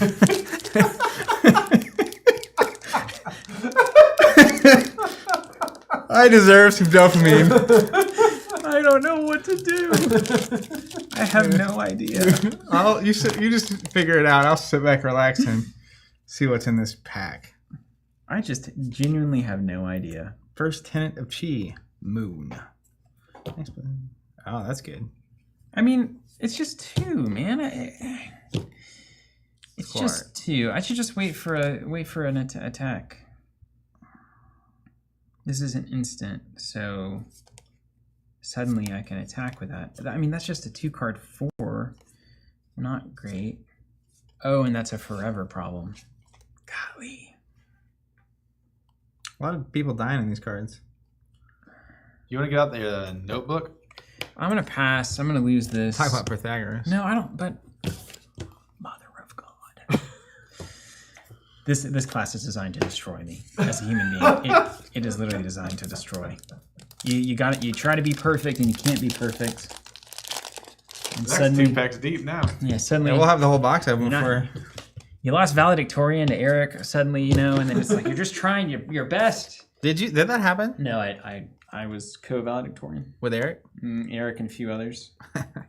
Wasn't the most difficult academic In environment. Chelsea, everyone gets valedictorian. I was a valedictorian. Current events got me. I could string 2 sentences together, man. I skyrocketed right to the top of the class. Yeah. You know my current event story, right? Like The of class the past? that cost me. Yes, I do know that. Yeah, but you honestly just played the game poorly, I would say. I was also lied to. But that's okay. That's your problem. You believed people. You trusted Yeah, I people. did. Yeah, Miss Morgan. What else? Never. What happened here? I took 1 and I went. Okay. And I went to the... Forward go again. See, what you're doing seems a lot easier. When it hits What's that card? it's in my hand. Oh, okay. So this is the one you don't let this one hit. Colloquially, what would that card be referring to? It'd be like red flex claws, loosely. You guys are too quick. You're too expert on FAB. Well, Just seeing the numbers. part of the problem is I don't get to do anything, and then Steven's finally ready for me to do something. So I get well, too excited. I swear, if you played this deck, you would lose your mind as well. I would never deign to play that deck. Solitary Companion Blue. Look at the art on that one. I'm looking. Listen, what about Homage to Ancestors? The Japanese aesthetic is Good. That's a good artist they got. just so good. I can't play a blue card, Homage to the Ancestors. Very early on in the stream or in the game. Oh, sorry. When this hits, I get a Crouching Tiger token. Yeah, and so like you can't. What do you say? This furrow was suggesting the chat could play Steven's deck. No, that's even worse. Dude, This is organization fun. of I'm having a good time with this. It's just very heavy. And then and then this is here, and this has got to be your last thing, right? It must be. I have this card in my hand that costs 0 and transcends. Transcending is good, right? That goes back in my hand as a resource, and then if I have that resource, I can search my deck for any combo card and create a Crouching Tiger token. I don't know.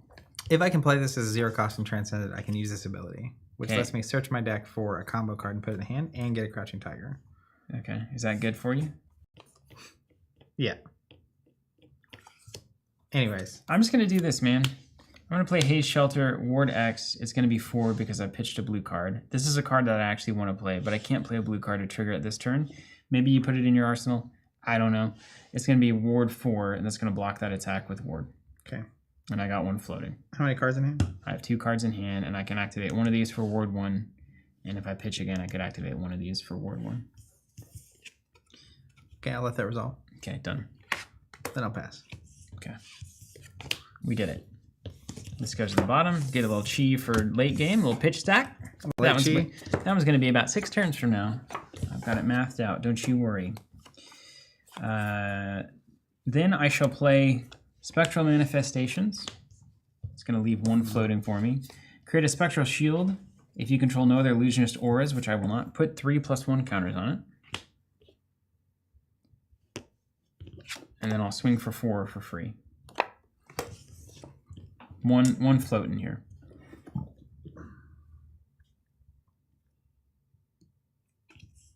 Okay, so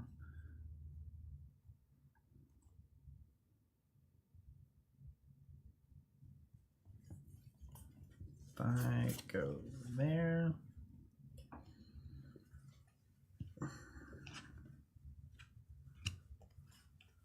Mm-hmm.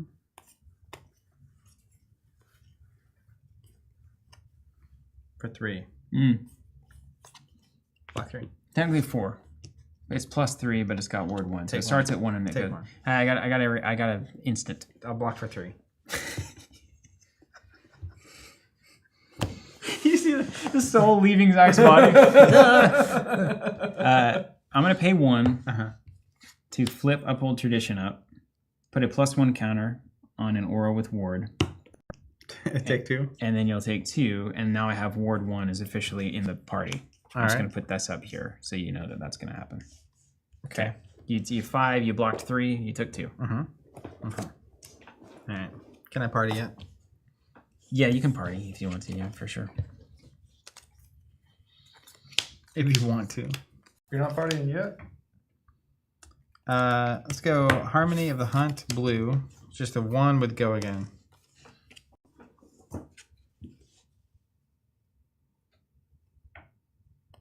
I'm not going to transcend this turn. Wait. Oh, I might. Hold on. I got to read this one. Ah, yes. Damn it, Santa. I just opened a Marvel Rising Sun. Dude, I'm about to be a crazy illusionist player, and I think it's going to be very ineffective in the end. Often one and the same. Okay. So here's what we're going to do. We're going to play... The Marvel 2. It's full art, and it's like a different treatment. Yeah, the Marvels in this set they go hard. Illusion Instant. Okay. Wait. Oh, man. If you've transcended. Okay. Okay. Okay. No, there's no reason to do anything here. I'll Coming in for 1. and I've got Ward 1 here. But you're not blocking. That's accurate. I'm gonna go to reactions. Okay. I'm gonna play the grain that tips the scale. Target attack gets +1. Okay. If I played another blue card this turn, transcend. Okay. I've got a response to that. I want to respond to that with an instant. Okay, before it resolves. Yes. Sure. I don't know if it'll matter. We'll find out together. Tune in next time. Why is the? I feel like the table shot is the color is actually worse than the main shot. It's not in focus. I pressed the focus button. Yeah, well, that's what you get for trusting the robots, dude. I keep telling you that. Autofocus. How does this guy get? He keeps. We talk about how the robots are awful all the time, and then he relies on autofocus. No, we actually talked about this. If it's auto ISO and if it's also a roaming autofocus, then it's worthless. I'm going to play Moon Chakra. The next time you would be dealt damage this turn, prevent 1 of that damage. If you transcended, instead prevent 3. And then I'm gonna let that happen, but I'm not gonna let go of the window. It's my window still. All right. Then I'm going to play a Drop in the Ocean. There we go. Target attack gets -1. If I played another blue card, which I have, I transcend. Is that resolve? I see. Okay. Yeah. So now your attack gets -1. And now this is going to block for 3. So we have 1 damage coming at you. 1 damage, and then... Oh, wait, this is now on. No, we don't want that at all. No. This is a prevent effect. I think you can ward it. You can ward and keep this next 3 around. If you would be dealt, can I use this instead of this? You're gonna let me do that, or are they the same idea, the same thing? I'm gonna do that. I think you can do that. Okay, and then these two are kind of, this is floating, and then this is Truth teller. We have 3 layers on the stack, boys. give him the alarm bells. That's right. Then this bounces to my hand What for? because it transcended. Oh, right. There's You the get pump. the money. Yeah, got it. But I like the alarms there from Truth telling. Okay, so then I will use my once per turn instant, pitch here, create a Crouching Tiger in my hand, search my deck for a card with combo in it, banish it, then shuffle. I can play it this turn. That costs you 3 chi. 3 G. So that one, is that one actually there? It's still 1? It's 1 floating from this. Understood. Okay, great. So we float the prevention. Then we did it right. So far, we're good, man. Look at us. Look at us go. I'm gonna get a Chi Unleashed. Key Unleashed. How do you say the QI? Chi. QICHI. Why is it? It depends on the westernization methodology that is used to convert Japanese to English. I'm just a little curious why it's one way once and one way another. It's like DAO, DAO or TAO. It depends. There's like certain I ways. guess I'm okay that multiple ways to spell something you say the same. I'm curious why they chose to have both of those in the same game. Oh, they do. Because there's That's chi a good here question. and there's chi here. Yeah, and so well, it happens because there were different ways to westernize the Japanese words, and depending on the school that you follow or the translator that you follow, it would come in as CHI or QI. Maybe they're giving respect to the multiple ways that it's been done in the past. I don't know. Interesting. Truth teller says they are pronounced differently. Chi is key is key, chi is chi. I didn't think that. I thought Dao, like it was the same as Dao, and Taoism was the same. Maybe that's not true. Is that true? I don't know. I actually don't know the answer. That's the way I learned it. I in was with you. Eastern Phil, at least. I was with you on that. But that's before Truth teller came in. But they mean the same Changed my mind. thing, ultimately? Not in the this same game. Not in Mistvale. I don't know. Play Crouching Tiger for no effect. Okay, cool. Chi Unleashed for 7. Okay, so 3 will be blocked.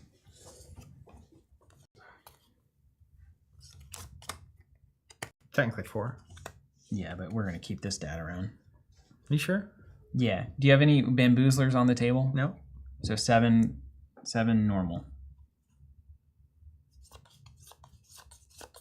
Supervillain's speculating that the original card, which is Chi Unleashed, was an early card.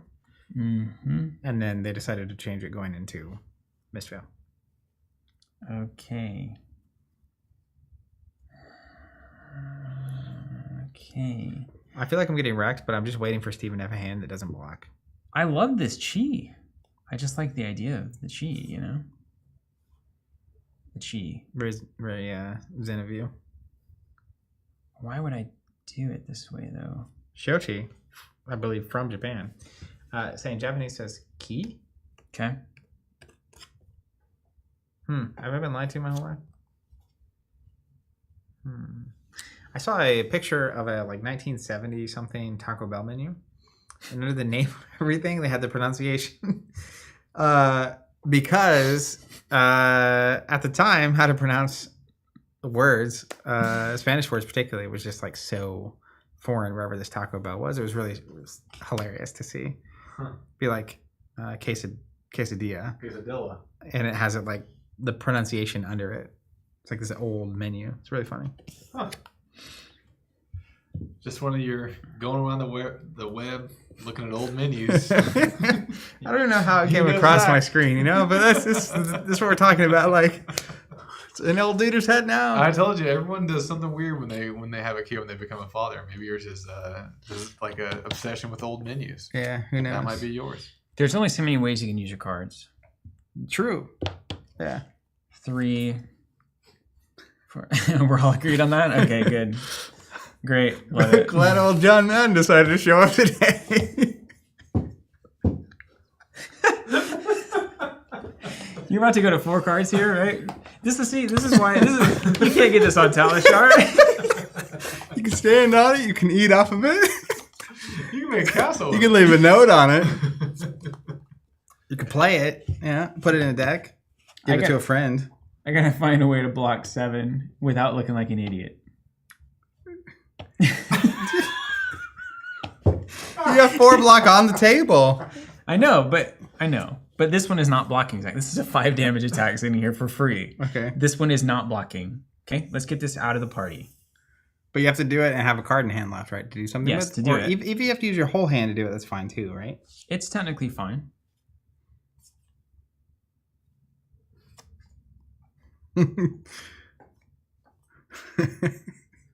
Before Zach starts building a house with his hand. There's got to be a good way to do this. Okay, I think no matter what, we have to block with this 3. Okay? So this is You're at blocking. 6. I'm at 6. Right. So then... Neither of these cards block. One of them is a cheat card. Can you pay 1 and block with this thing? We can always pay 1 and block. Yes. But we could also... I think maybe this is right. We could throw the chi in and create a spectral shield with a +1 counter, and that is our ward. That is a great way to do that. We could also hold the chi, but we don't want to arsenal the chi because we can't do anything with it there, right? That's right. I don't know. I assume you can't pitch it from your arsenal. But You know what I'm you gonna know, do? You can't pitch from your arsenal. That's #1 rule of FAB. What do you think? well, cheese an evolved resource. It's a higher state of resource. Can you just confirm you can't pitch chi from your arsenal? Okay, here's what I'm gonna do. I'm gonna pitch this chi. I'm actually going to play Waning Vengeance as an instant with Ward 1. It's a troubling not to use this on Enigma, but here we are. So Yeah, don't arsenal the chi, so we're gonna block. according to Truth Teller. This is 3 block, 3 prevent, 1 prevent. I pitched a blue card, so when this leaves, I get a spectral shield. Beautiful. Yeah, we're illusioning now. Definitely. And then this goes as money into here. And then we swing for 5, go again for free. And it costs you nothing. That's for right. some reason. Yeah. How does that work? The first spectral shield attack each turn costs 1 less to activate. All right. Oh, and I don't get these cards yet.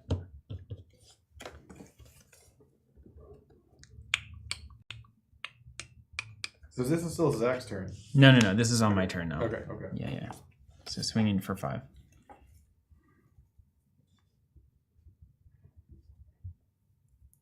It's block 3, take 2. Okay. And then I'll pass it. Oh, not good. 2 coming at you. You know, every time you do that, I've got to think 1,000 years. And Heart. Zach's been retired for 3 weeks and he's forgotten everything. Well, it's also, Illusionist hasn't been a part of the game in a real way in a year or more. So there's all these weird little exceptions to the rules that Illusionist presents. And so that's a part of that. 2 is I've never understood how Illusionist works. I just play cards and ask if I've won yet. And then 3, chi is a new type of resource, so I actually don't even know the rules around that. But yes, it goes quick, actually. You're steeped in it, then you leave, and it's so hard. That's part of the talking about the slow release code of something like sorcery. It's so hard to not to basically take breaks even. I felt that way if I would take a month off of FAB when you had the chance. Okay.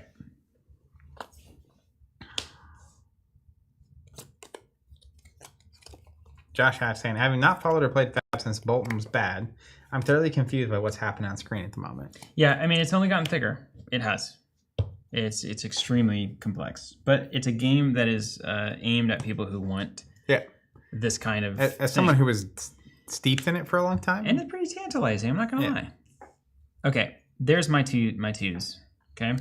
Put an aura from your graveyard on the bottom. Is there a good aura for this? Do I know what matters here? I guess I could put blues down there. Waxing Spectre seems pretty universally good. Spectral Manifestation seems quite good. Is that important? No, I'll just do. I know how it goes in the house acquiring, land building, Yeah. land acquiring, house building. World. I'll do Spectral Manifestations. You remember when you were John around like a 5-year saga to acquire your house and land? Yeah. It's like every week on the podcast we'd talk about it. I actually think about that a lot with what Steven's going through. Yeah. In hindsight, it's like, okay, yeah, we got our house. Easy, no problem. But it was a journey. Yeah. It was a long journey. You blocked that with cards that you didn't actually block with? Yeah. Cool. Yeah, I did. Everything was prevented. Yeah, fine. Let's go Untamed Red. Attacks the next Crouching Tiger I play. This combat chain gets +1. You're just gonna nickel and dime it. You got no money left? No money. No whammies. 16 in the middle. Thank you.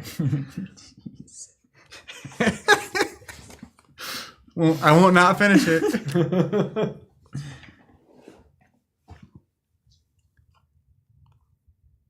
You can't pot. You think you could do another 4?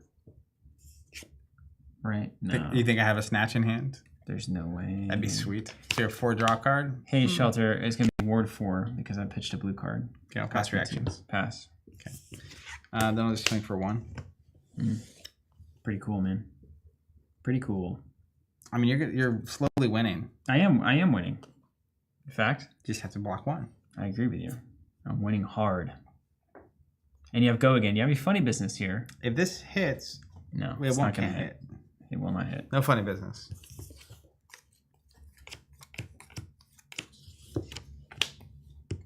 Block 3. Just straight up normal. You got it. Normal fab. Swing at you for 5. You remember Illusionist? You remember this is what it feels like, right? I do. Somehow you're losing. And they just got stuff on the board and they just keep, there's more stuff. And then the stuff's killing you. And it's like you can't get through their defenses and then they just swing for free. It's crazy. What is this class? This class is crazy. It's cool. Maybe I'm an illusionist. Maybe it can be so crazy. I may be an illusionist player. Block 3, take 2. That's right. Maybe this is what I was supposed to be doing all along. It's like a fish in water over here. Refuse to do it. I'm going to Arsenal for the first time in the game. Mm-hmm. So watch out. Here I come. See ya, Luciola. Okay. You know it. 2, go again. Just make you keep. I've got a lot of cards to read over here. Zach's playing a Zach deck. That's for sure. Yeah. Here's a card. Swing. Swing. What are you doing? How many? 2 with go again. Why do you You're going to block it in weird ways. Poetry. Shochi, losing to Enigma is like getting slowly run over by a hamster wheel. Yeah, it's like you're attached to the hamster wheel, and they have to keep looping it around to eventually kill you. Truth Teller saying Steven is a difficulty 5-star man. One more time, dude. I swear. I gotta do that one more time.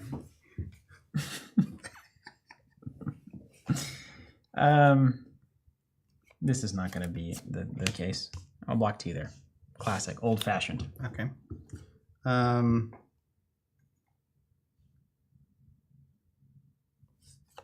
It's funny. I have an attachment to this little spectral shield now. I can't let it go away. Have you named it yet? Water the Seeds red 1 for 3 with go again. And my next attack that with a base of 1 or less gets +1. Brent saying struggling to make a good deck while also being overly complicated seems right up Steven's alley. You guys are funny. Y'all are funny. Block 3. 3 with go again. If it hits, it won't hit. It's ward 1, so it could hit. I get a Crashing Tiger token if it hits. This is the end of the. There's no funny business left. No funny business left. Oh my gosh. Activate his trap card. Dude, you're done for. What up, Tony? Oh my gosh. You're cooked, man. You don't have anything weird. No. There's nothing over there that can. I'll block it for 3. Okay. The quick pickup of the cards off the comment chain. Let's swing 5, go again. Classic.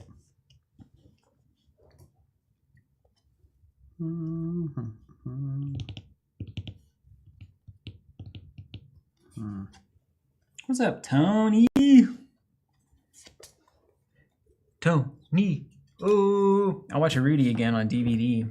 There's something you've not heard in a while. Block 3, take 2. Okay. Rudy the movie with Samwise Gamgee. I'm gonna pitch to make a Waning Vengeance, Mm-hmm. and I'm gonna pay 1 to swing for 3. No cards in hand. No cards in hand, 1 floating. Watch out, this could be my weird chest piece.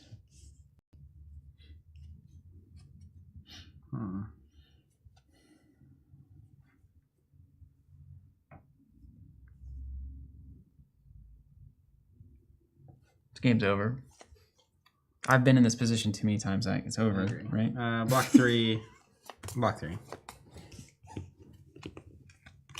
He knows it. I know it. Lebowski knows it. The illusionist got board control, and the game has ended. And now they just watch you, and they always watch you with that stupid smirk on their face. That stupid. I know that guy can't unbury themselves on this one. He's done for. Swings for 4, and if I pitch to blue, I create a crouching tiger in my hand. Have you? I have. Okay. And now you got a crouching tiger in your hand. Mm-hmm. Is it going to be doing 0 to me?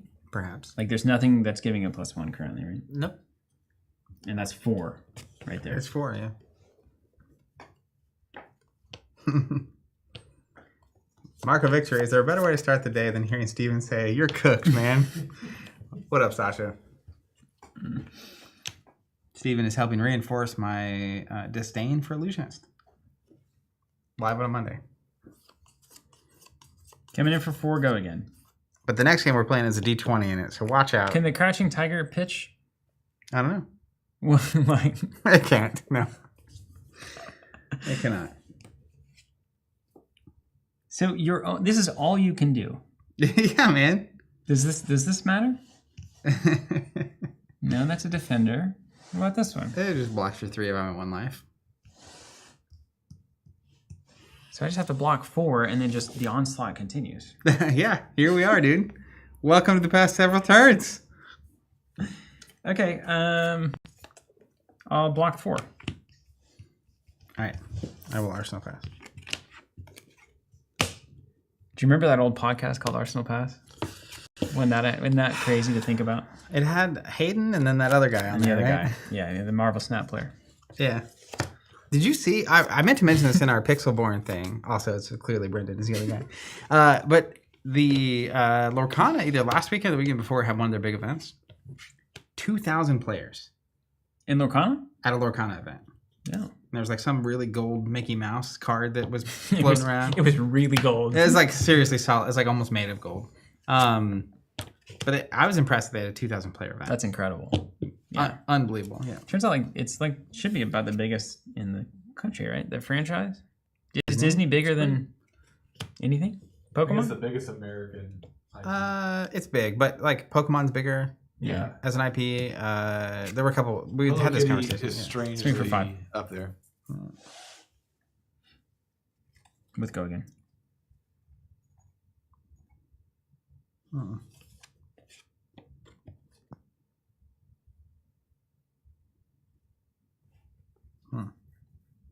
You said 5. Mm.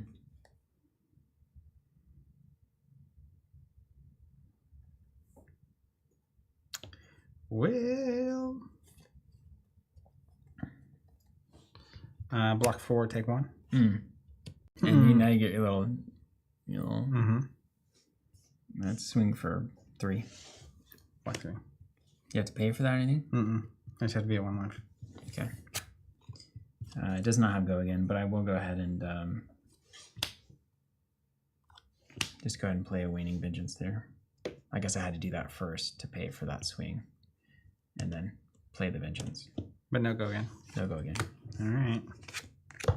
What could go wrong? I don't know. Oh, man. This is why they do it, man. I get it now. I get why illusionists play illusionists. It's so powerful. One coming at you. I don't even, it's like I don't even have to care. I mean, you should care. But yes, you're very far ahead. It's because you're one of the few classes in the game that can build a board. Mm-hmm. Well, that's kind of the fun of it, isn't it? Mm-hmm. That's why I play Fab. You're swinging at me for 1. Mm-hmm. And if it hits, good things happen for you. No. Okay. It's just a Crouching Tiger is created, but that doesn't really do anything. Plus, it can't hit because you got ward 27 on the board. Understood. Yeah. I think I'm just going to play the blocks. I'm not going to transcend. So let's... Blocks with the fur? I mean, it's just...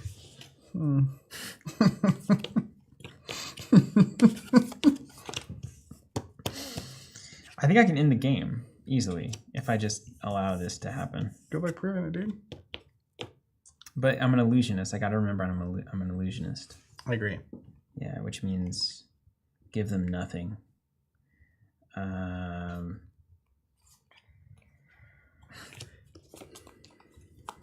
No, I can just like straight up win. Okay, so these are the things that I need to hold. Got it. Okay. I'm gonna block 3 here. Okay. I'm gonna play Preserve Tradition.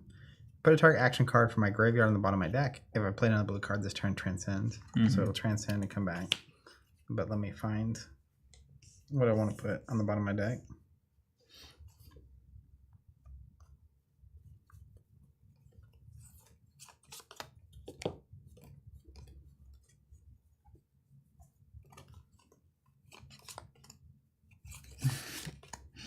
Mason, very pleased with how pleased Zach is with that joke. Yeah, Captain Austin, did you see that Pixleborn? Yeah, they took Pixleborn down. Did you see this about this? Because the Marvel Snap guys are making the Lorcana app now. I think. Hi, I don't yeah. know if that's officially confirmed. I mean, I'd believe that. They see money. Let's whisper it into the internet. They will be charging for that. That will not be free. That is correct, Art or Tony. Tony, you're right. This art is great. They hired a Japanese artist for a selection of the cards. I feel like that hammock is hung a little too loose. In the avatar there. You probably can't see that, can you? I feel like there's too much bend in the hammock. Activate I Zen. like mine a little straighter. Pitch in a chi, create a Crouching Tiger in my hand. I know Tony, so I can say that. Oh, Tony, I see. I was looking at the card and I was like, my goodness. What Search my hammock are you card. talking about? I'm going to banish Pouncing Chi. Everything you've done over there is legal? Yeah, it is legal. That's cool. I'm going to play Crouching Tiger for 0 with Gogan. Okay. You did it. Then I'm going to play this for 4 with Gogan. What's in that? Do I know what that is? Maybe. You were just doing it. You were like shuffling everything together. I couldn't keep up. Okay. Is it for 0? Yes, it's for 4 with Gogan though. And that's it. Get me out of this prison. And that's you said there's a 4, sir? That's a 4 there? This here. What have I done to deserve this fate?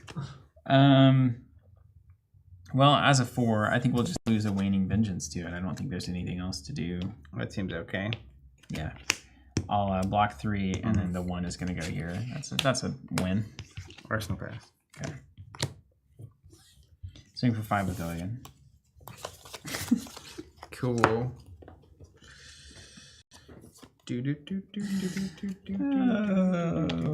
man. This is what it feels like to be block good. 5. Okay. And then I'll go ahead and swing for 6 with Bastion. Yeah.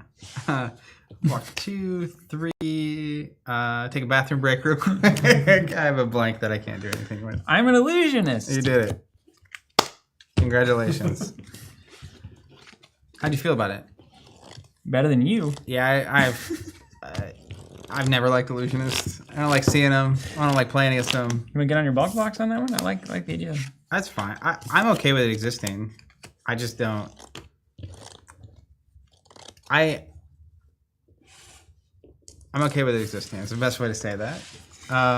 It was fun for me. Does that count for anything? Yeah. Zach, would you please read the cards on screen? Manifestation of Miragi. There's no one after this one. Can you drop Okay, let's leave T's comment? let me read this actual one.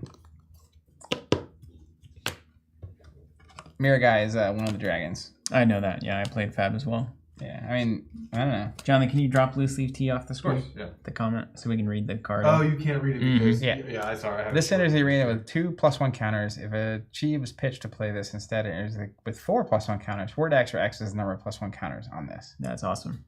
Yep. It's a great card. We also have this It's a great card. That's what we call a build around. 10,000 year reunion. Look at all those ghosts. You may remove 3 +1 counters from among words you control rather than pay this card's cost. Ward 10. Wow. And your thing is ward X is the attack value? Yeah. Okay. And it blocks 3? Yeah, it'd be great against Guardian, right? You swing 10 and then block 10. Already need help against Guardian, don't we? Yeah. On the illusionist side. Wow. So Zach, that is exhausting, though. to expound on it, I feel like really good illusionist players it's not exhausting for because they've, they're marathon runners. They've run the marathon a lot. They've lost their toenails. But it's almost like I signed up for a 100-meter dash. Why am I in a marathon? And then all of a sudden we're running cross country. And it's like, I didn't train for this. I trained for the, 400 meters, maybe. Mile. Okay. Starting to, but not the old, stinking, what do you call it's not the road mile. What was the other route? Town route? The town route, dude. In Chelsea? It's a 3.6 right It's there. like you get to, after it's last hour, you go to athletics, and it's like, probably have us run like a road mile. You got to run to the cemetery and back. Cemetery and back, down to the ag barn and back. Okay. All Okay, right. Leon. And then it's like, oh no, today's a town route. It's like, oh man, what? Yeah. What? I don't know. Yeah. I Everyone at home can relate to that exact anecdote. Town route was, I don't know, 5-6 miles around town. Yeah. And then there's the extended one. You had to go out to Quail Ridge, Mm-hmm. right? And that's just ridiculous. Dang, has there been a more country? Dude, what a country conversation. Quail Ridge. Well, we used to go down to the ag barn and then we go to the cemetery. Sometimes you got to Quail Ridge. That hill, man, that hill out of Quail Ridge is crazy. I went back to Chelsea a couple weeks ago for a graduation. Mm-hmm. So it's on my mind, is why, in case you're curious. Yeah. Did you get some laps out at Quail Ridge? No. Were you out there? No, I did not.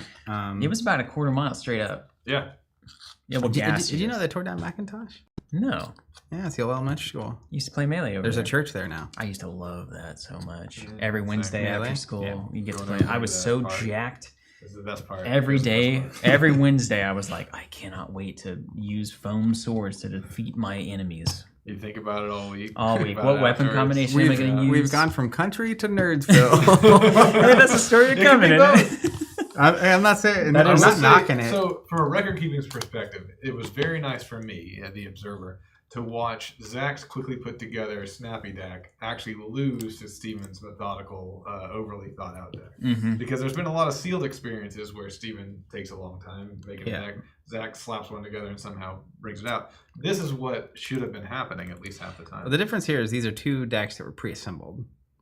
I can't screw them up. So, well, the time-consuming part is not the building. A lot of times you're building and trying to make something you don't have all the pieces for somehow work. Yeah, But this is like crunchy in the middle of playing. right. You have the tools to make it work built in. But all that to say, like, Fab to me oftentimes feels like a 1 to 400 meter dash. And Illusionist is forcing you to run 2 miles. So that's where I think the friction comes from, where it's like, well, when we were playing, Ranger versus Guardian or Ninja versus Guardian or whatever it was back then, even Moonblade versus... It was a fighting game. It's like, all right, Yeah. this is happening. And then this is like a combo. Yeah. I got to tell you, man. Maybe I shouldn't be an aggro player anymore. I think I'm supposed to be a control player. You've always been more of a mid-range guy. I took a great delight in that. Well, it's because you were winning. Well, that had something to do with it, but It's it a also little I was bit. just operating the machine actually. Mhm. I operated it in a way that I did the thing I think you're supposed to do, which is get the shield with 5 doodads on it and just swing it every turn. Yeah, I definitely. That's why I say I'm okay with it existing. There are people that like to build a machine and operate it, and it's not so far off base from FAB that I am playing that it's crazy. A lot of times, aggro is also the way that you can get the best deck into that. A lot of times, especially like constructed stance version. Like that would do a number on slower decks, control decks, mid-range decks, because they don't have the speed to get you before you can get set up. Yeah. But in this case, it actually beat the aggro deck, so I just don't know if I failed. You can just say I'm a genius. I've been saying that my whole life, just not to you directly. That's how it goes, right? That's the best way to compliment somebody. Around the corner. How you talk to. We don't have time for anything else, do we? Jonathan didn't have time. Sorry if you're waiting around for Warlord. Warlord campaign ends Thursday. Great game. I was gonna say we weren't gonna play it. We also aren't gonna play it on Thursday. Yeah, it is a great game. But we will have that 4-player game releasing. It should be tomorrow. Yes. So if you're a FAB player and you're looking for... well, there's two things, actually. If you're a FAB player and you've been saying, we get it, PvE is never happening. I think you're right. And then secondarily, if you're a FAB player saying, Ultimate Pit Fight, maybe not the best multiplayer format that has existed in card games. I think James explicitly in a recent interview said PvE is like still a long way away. Yeah. Like... seemingly years. If you're that person, I would say check out Warlord, the CCG. So it is a great 4-player experience, which we'll put a video up tomorrow, kind of giving you the vibe of that, so you can watch that and see if you like it. And then also it has a very on point PvE is coming pretty quickly, according to Woodrow, out of the gate. They want to release, they have a system already built for the Overlord PvE system, is modeled entirely after the Overlord organized play system. So they already have a model for that. And it seems like it would be a pretty easy thing to design. Just call up Nick over at Ashes and say, hey, can I have a month of your time? And you get it there. But the games play very differently. So if you love the FAB visceral cerebral experience, 1v1, you're never going to get better than that, than Flesh and Blood. If you're looking for a secondary game that's a lighter experience, or you're saying, the cerebral stuff is not doing it for me as much anymore, Warlord is a great sit back, chill, roll some d20s, still has a very good tactical strategic element, but it also has a little bit lighter from the top rope element of things swinging and rolling d20s and seeing what happens, kind of like a miniatures game. So I love Warlord bringing this on in the catalog that we've got, because I think it will hit a lot of players that FAB isn't doing it for, or that games like Ashes and whatnot are not doing it for. It's a really good pocket to be in, and it has that 4-player and PvE thing that's on the way. So it's worth a look if you haven't thought or seen Warlord at all. Yeah, like I said earlier, even if you're zero interested, I would love to have you check that video out and leave a comment. It is a new content format for us, and one that we will probably explore and with other games, which is kind of, can you create content that is enjoyable to watch regardless of whether people play the game? That's the question. Because that is one way, at least in my view, to like bring people together that ordinarily wouldn't be together, which is really one of the cool things about tabletop generally. But that's right.